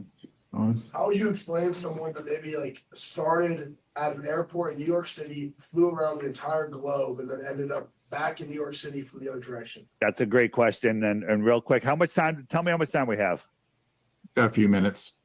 So you can on a flat Earth and a globe Earth, you can circumnavigate east and west. But on a flat Earth, you cannot circumnavigate south, huh?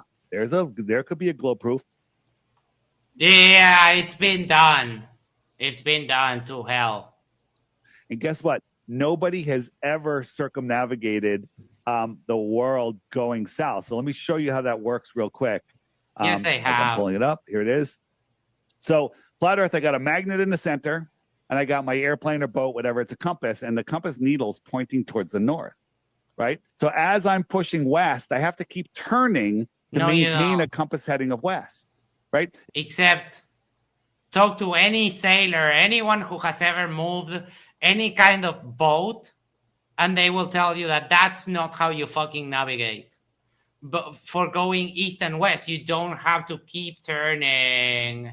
If you were on a track 500 miles around in a car, you'd feel like you're driving in a straight line. Well, these are much bigger circles than that, right? So east and west, now I'm going east, I'm following my compass. My compass tells me I'm going straight, but I'm going east. East is not straight. East is a circle. That would mean that you would require to bank, to keep walking left or right as you go, but you can just go straight and you follow the same direction. Well, all of these circles are east and west. All of these lines are radiating out from the center. So now if I try to say I'm going to dead reckon west, so I'm going to just follow that stick, my compass immediately turns and now I'm heading south. South is every direction away from north. That could never be, because that takes you to different places. This is why flat earthers from the south are baffling to me, because if you live anywhere in the south you know that you look at the Southern Cross and you know where south is. It's very easy, especially if you live near the coast. Like in Uruguay, the whole thing, the whole capital city is kind of like leaning towards the coast. So you know where south is because of the Southern Cross. And if you can see if it's, you know, cloudy or whatever, you know that if you are, the water is south. So you put your back to the water, then where you're looking is north. To the right, north. To the right is east, and to the left is west. But them being baffled by cardinal directions is just amazing. So if we both had our backs to the North Pole and we walked in opposite directions, we're both walking south away from north. And so on a globe, you should be able to go south of Santiago and pop up in Australia. Nobody has ever. No, my fucking God. Yes. It's been done to hell. Holy shit. Hold on. Let me retrieve the link.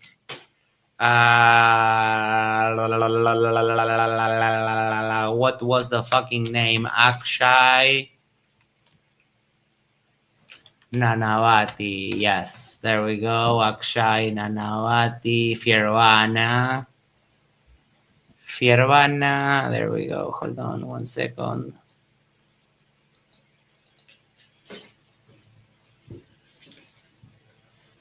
All right.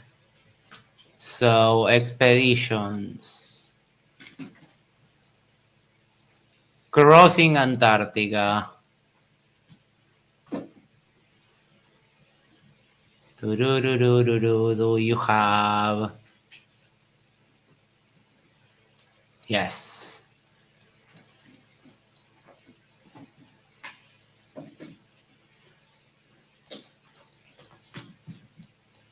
Wait, what's happening? Is that the end? Because I remember I have screenshots of him before. Hold on.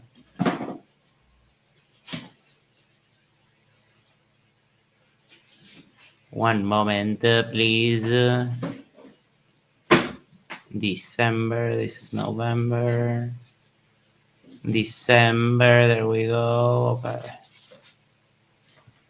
What the fuck are you doing, cat? You freaking feline. Hold on. There we go. Here. Oh, the website is glitching because the screenshot just looks exactly the same, just it's the orientation. Well, this guy did Antarctica from side to side, walking alone. Of course, with the support of ALE, but he did it. So, wrong again, Dirth. Wrong again.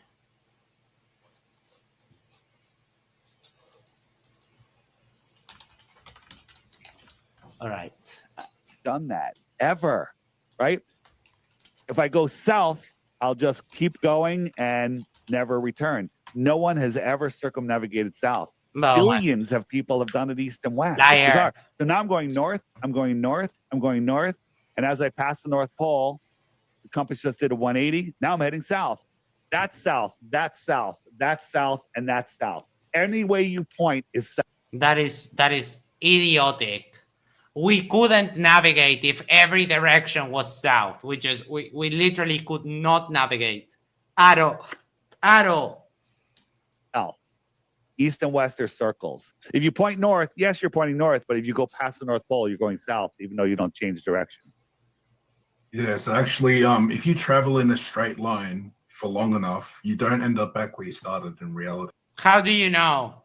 Citation, because that's exactly what happens in reality. That's why the equator is a line that goes all around the globe.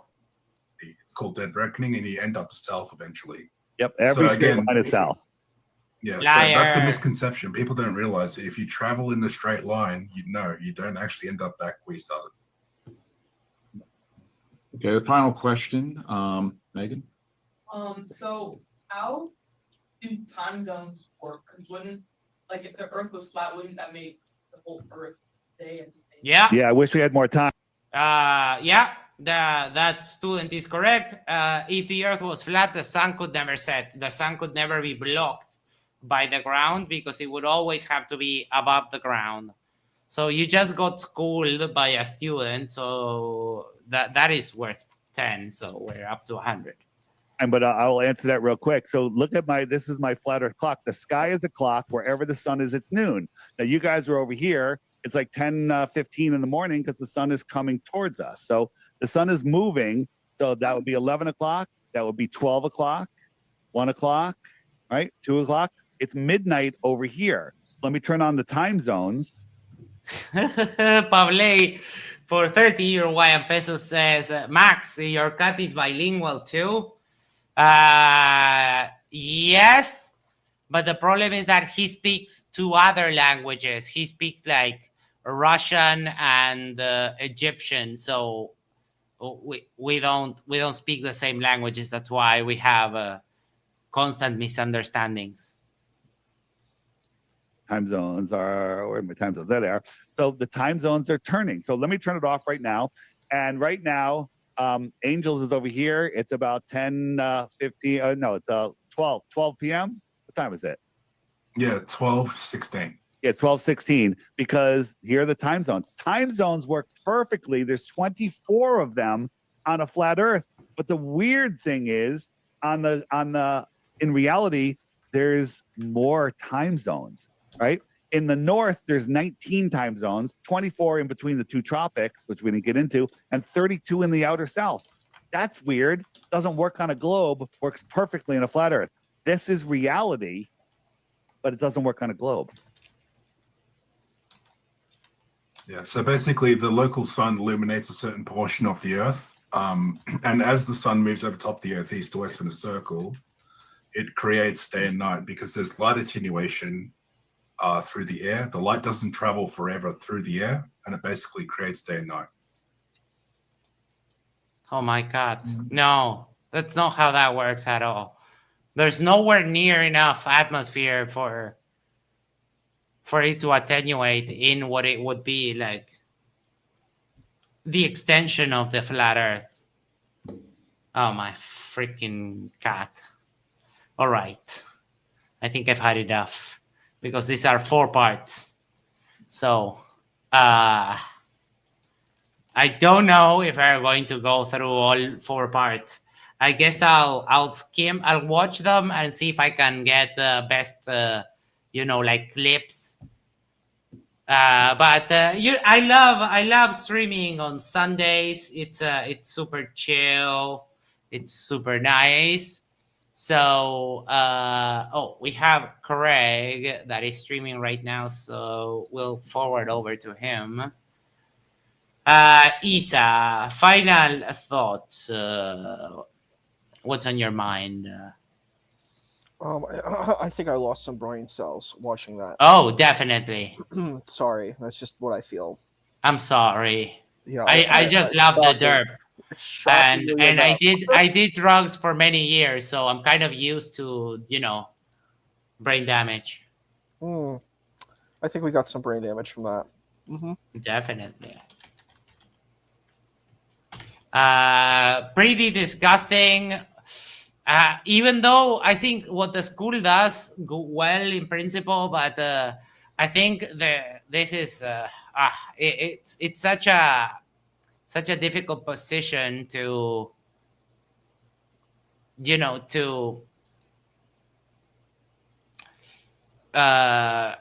it's such a difficult position to make up your mind about, like, okay, because if the school is teaching them how to not fall for quackery, right? That I think that's good, but it also has the potential to be disastrous. So I don't know. I have problems with this. Isa, this week we might look into Dean, the one that we saw the other day, see how much derp it is, and we'll see how else goes. Anything else you would like to say before we go? I'm excited. I would love to talk about that because I want to comment on what that guy who, remember we found that quotation on our channel where it said, oh, he doesn't understand about Islam or whatever. Like it was just so bizarre. You know what I'm talking about? The comment on the video where we talked about Islam, and I was like, he just did a bad performance, and it's weird. Like you have to defend bad performances. I'm like, then that's like if I did a bad job, Max, you'd be like, okay, this is where you messed up, right? I'd be like, cool, fine, I'm good with that because that allows me to grow where I screw up, right? But for them, they're like, no, you're always right, and I'm like, this is just it's ego. It's such ego. You know what I mean? All righty, people, thank you so much. Going to forward you over to Craig's channel. Before you go, make sure to do the social things, like, share, subscribe, send this to a friend, send this to your significant other, go to the corner of your street, and just subscribe to Yerba Detox. And that way we can share the love for the channel. Thank you so much, everyone. We'll catch you when we catch you. Take care. Have a great night. Love you. Bye.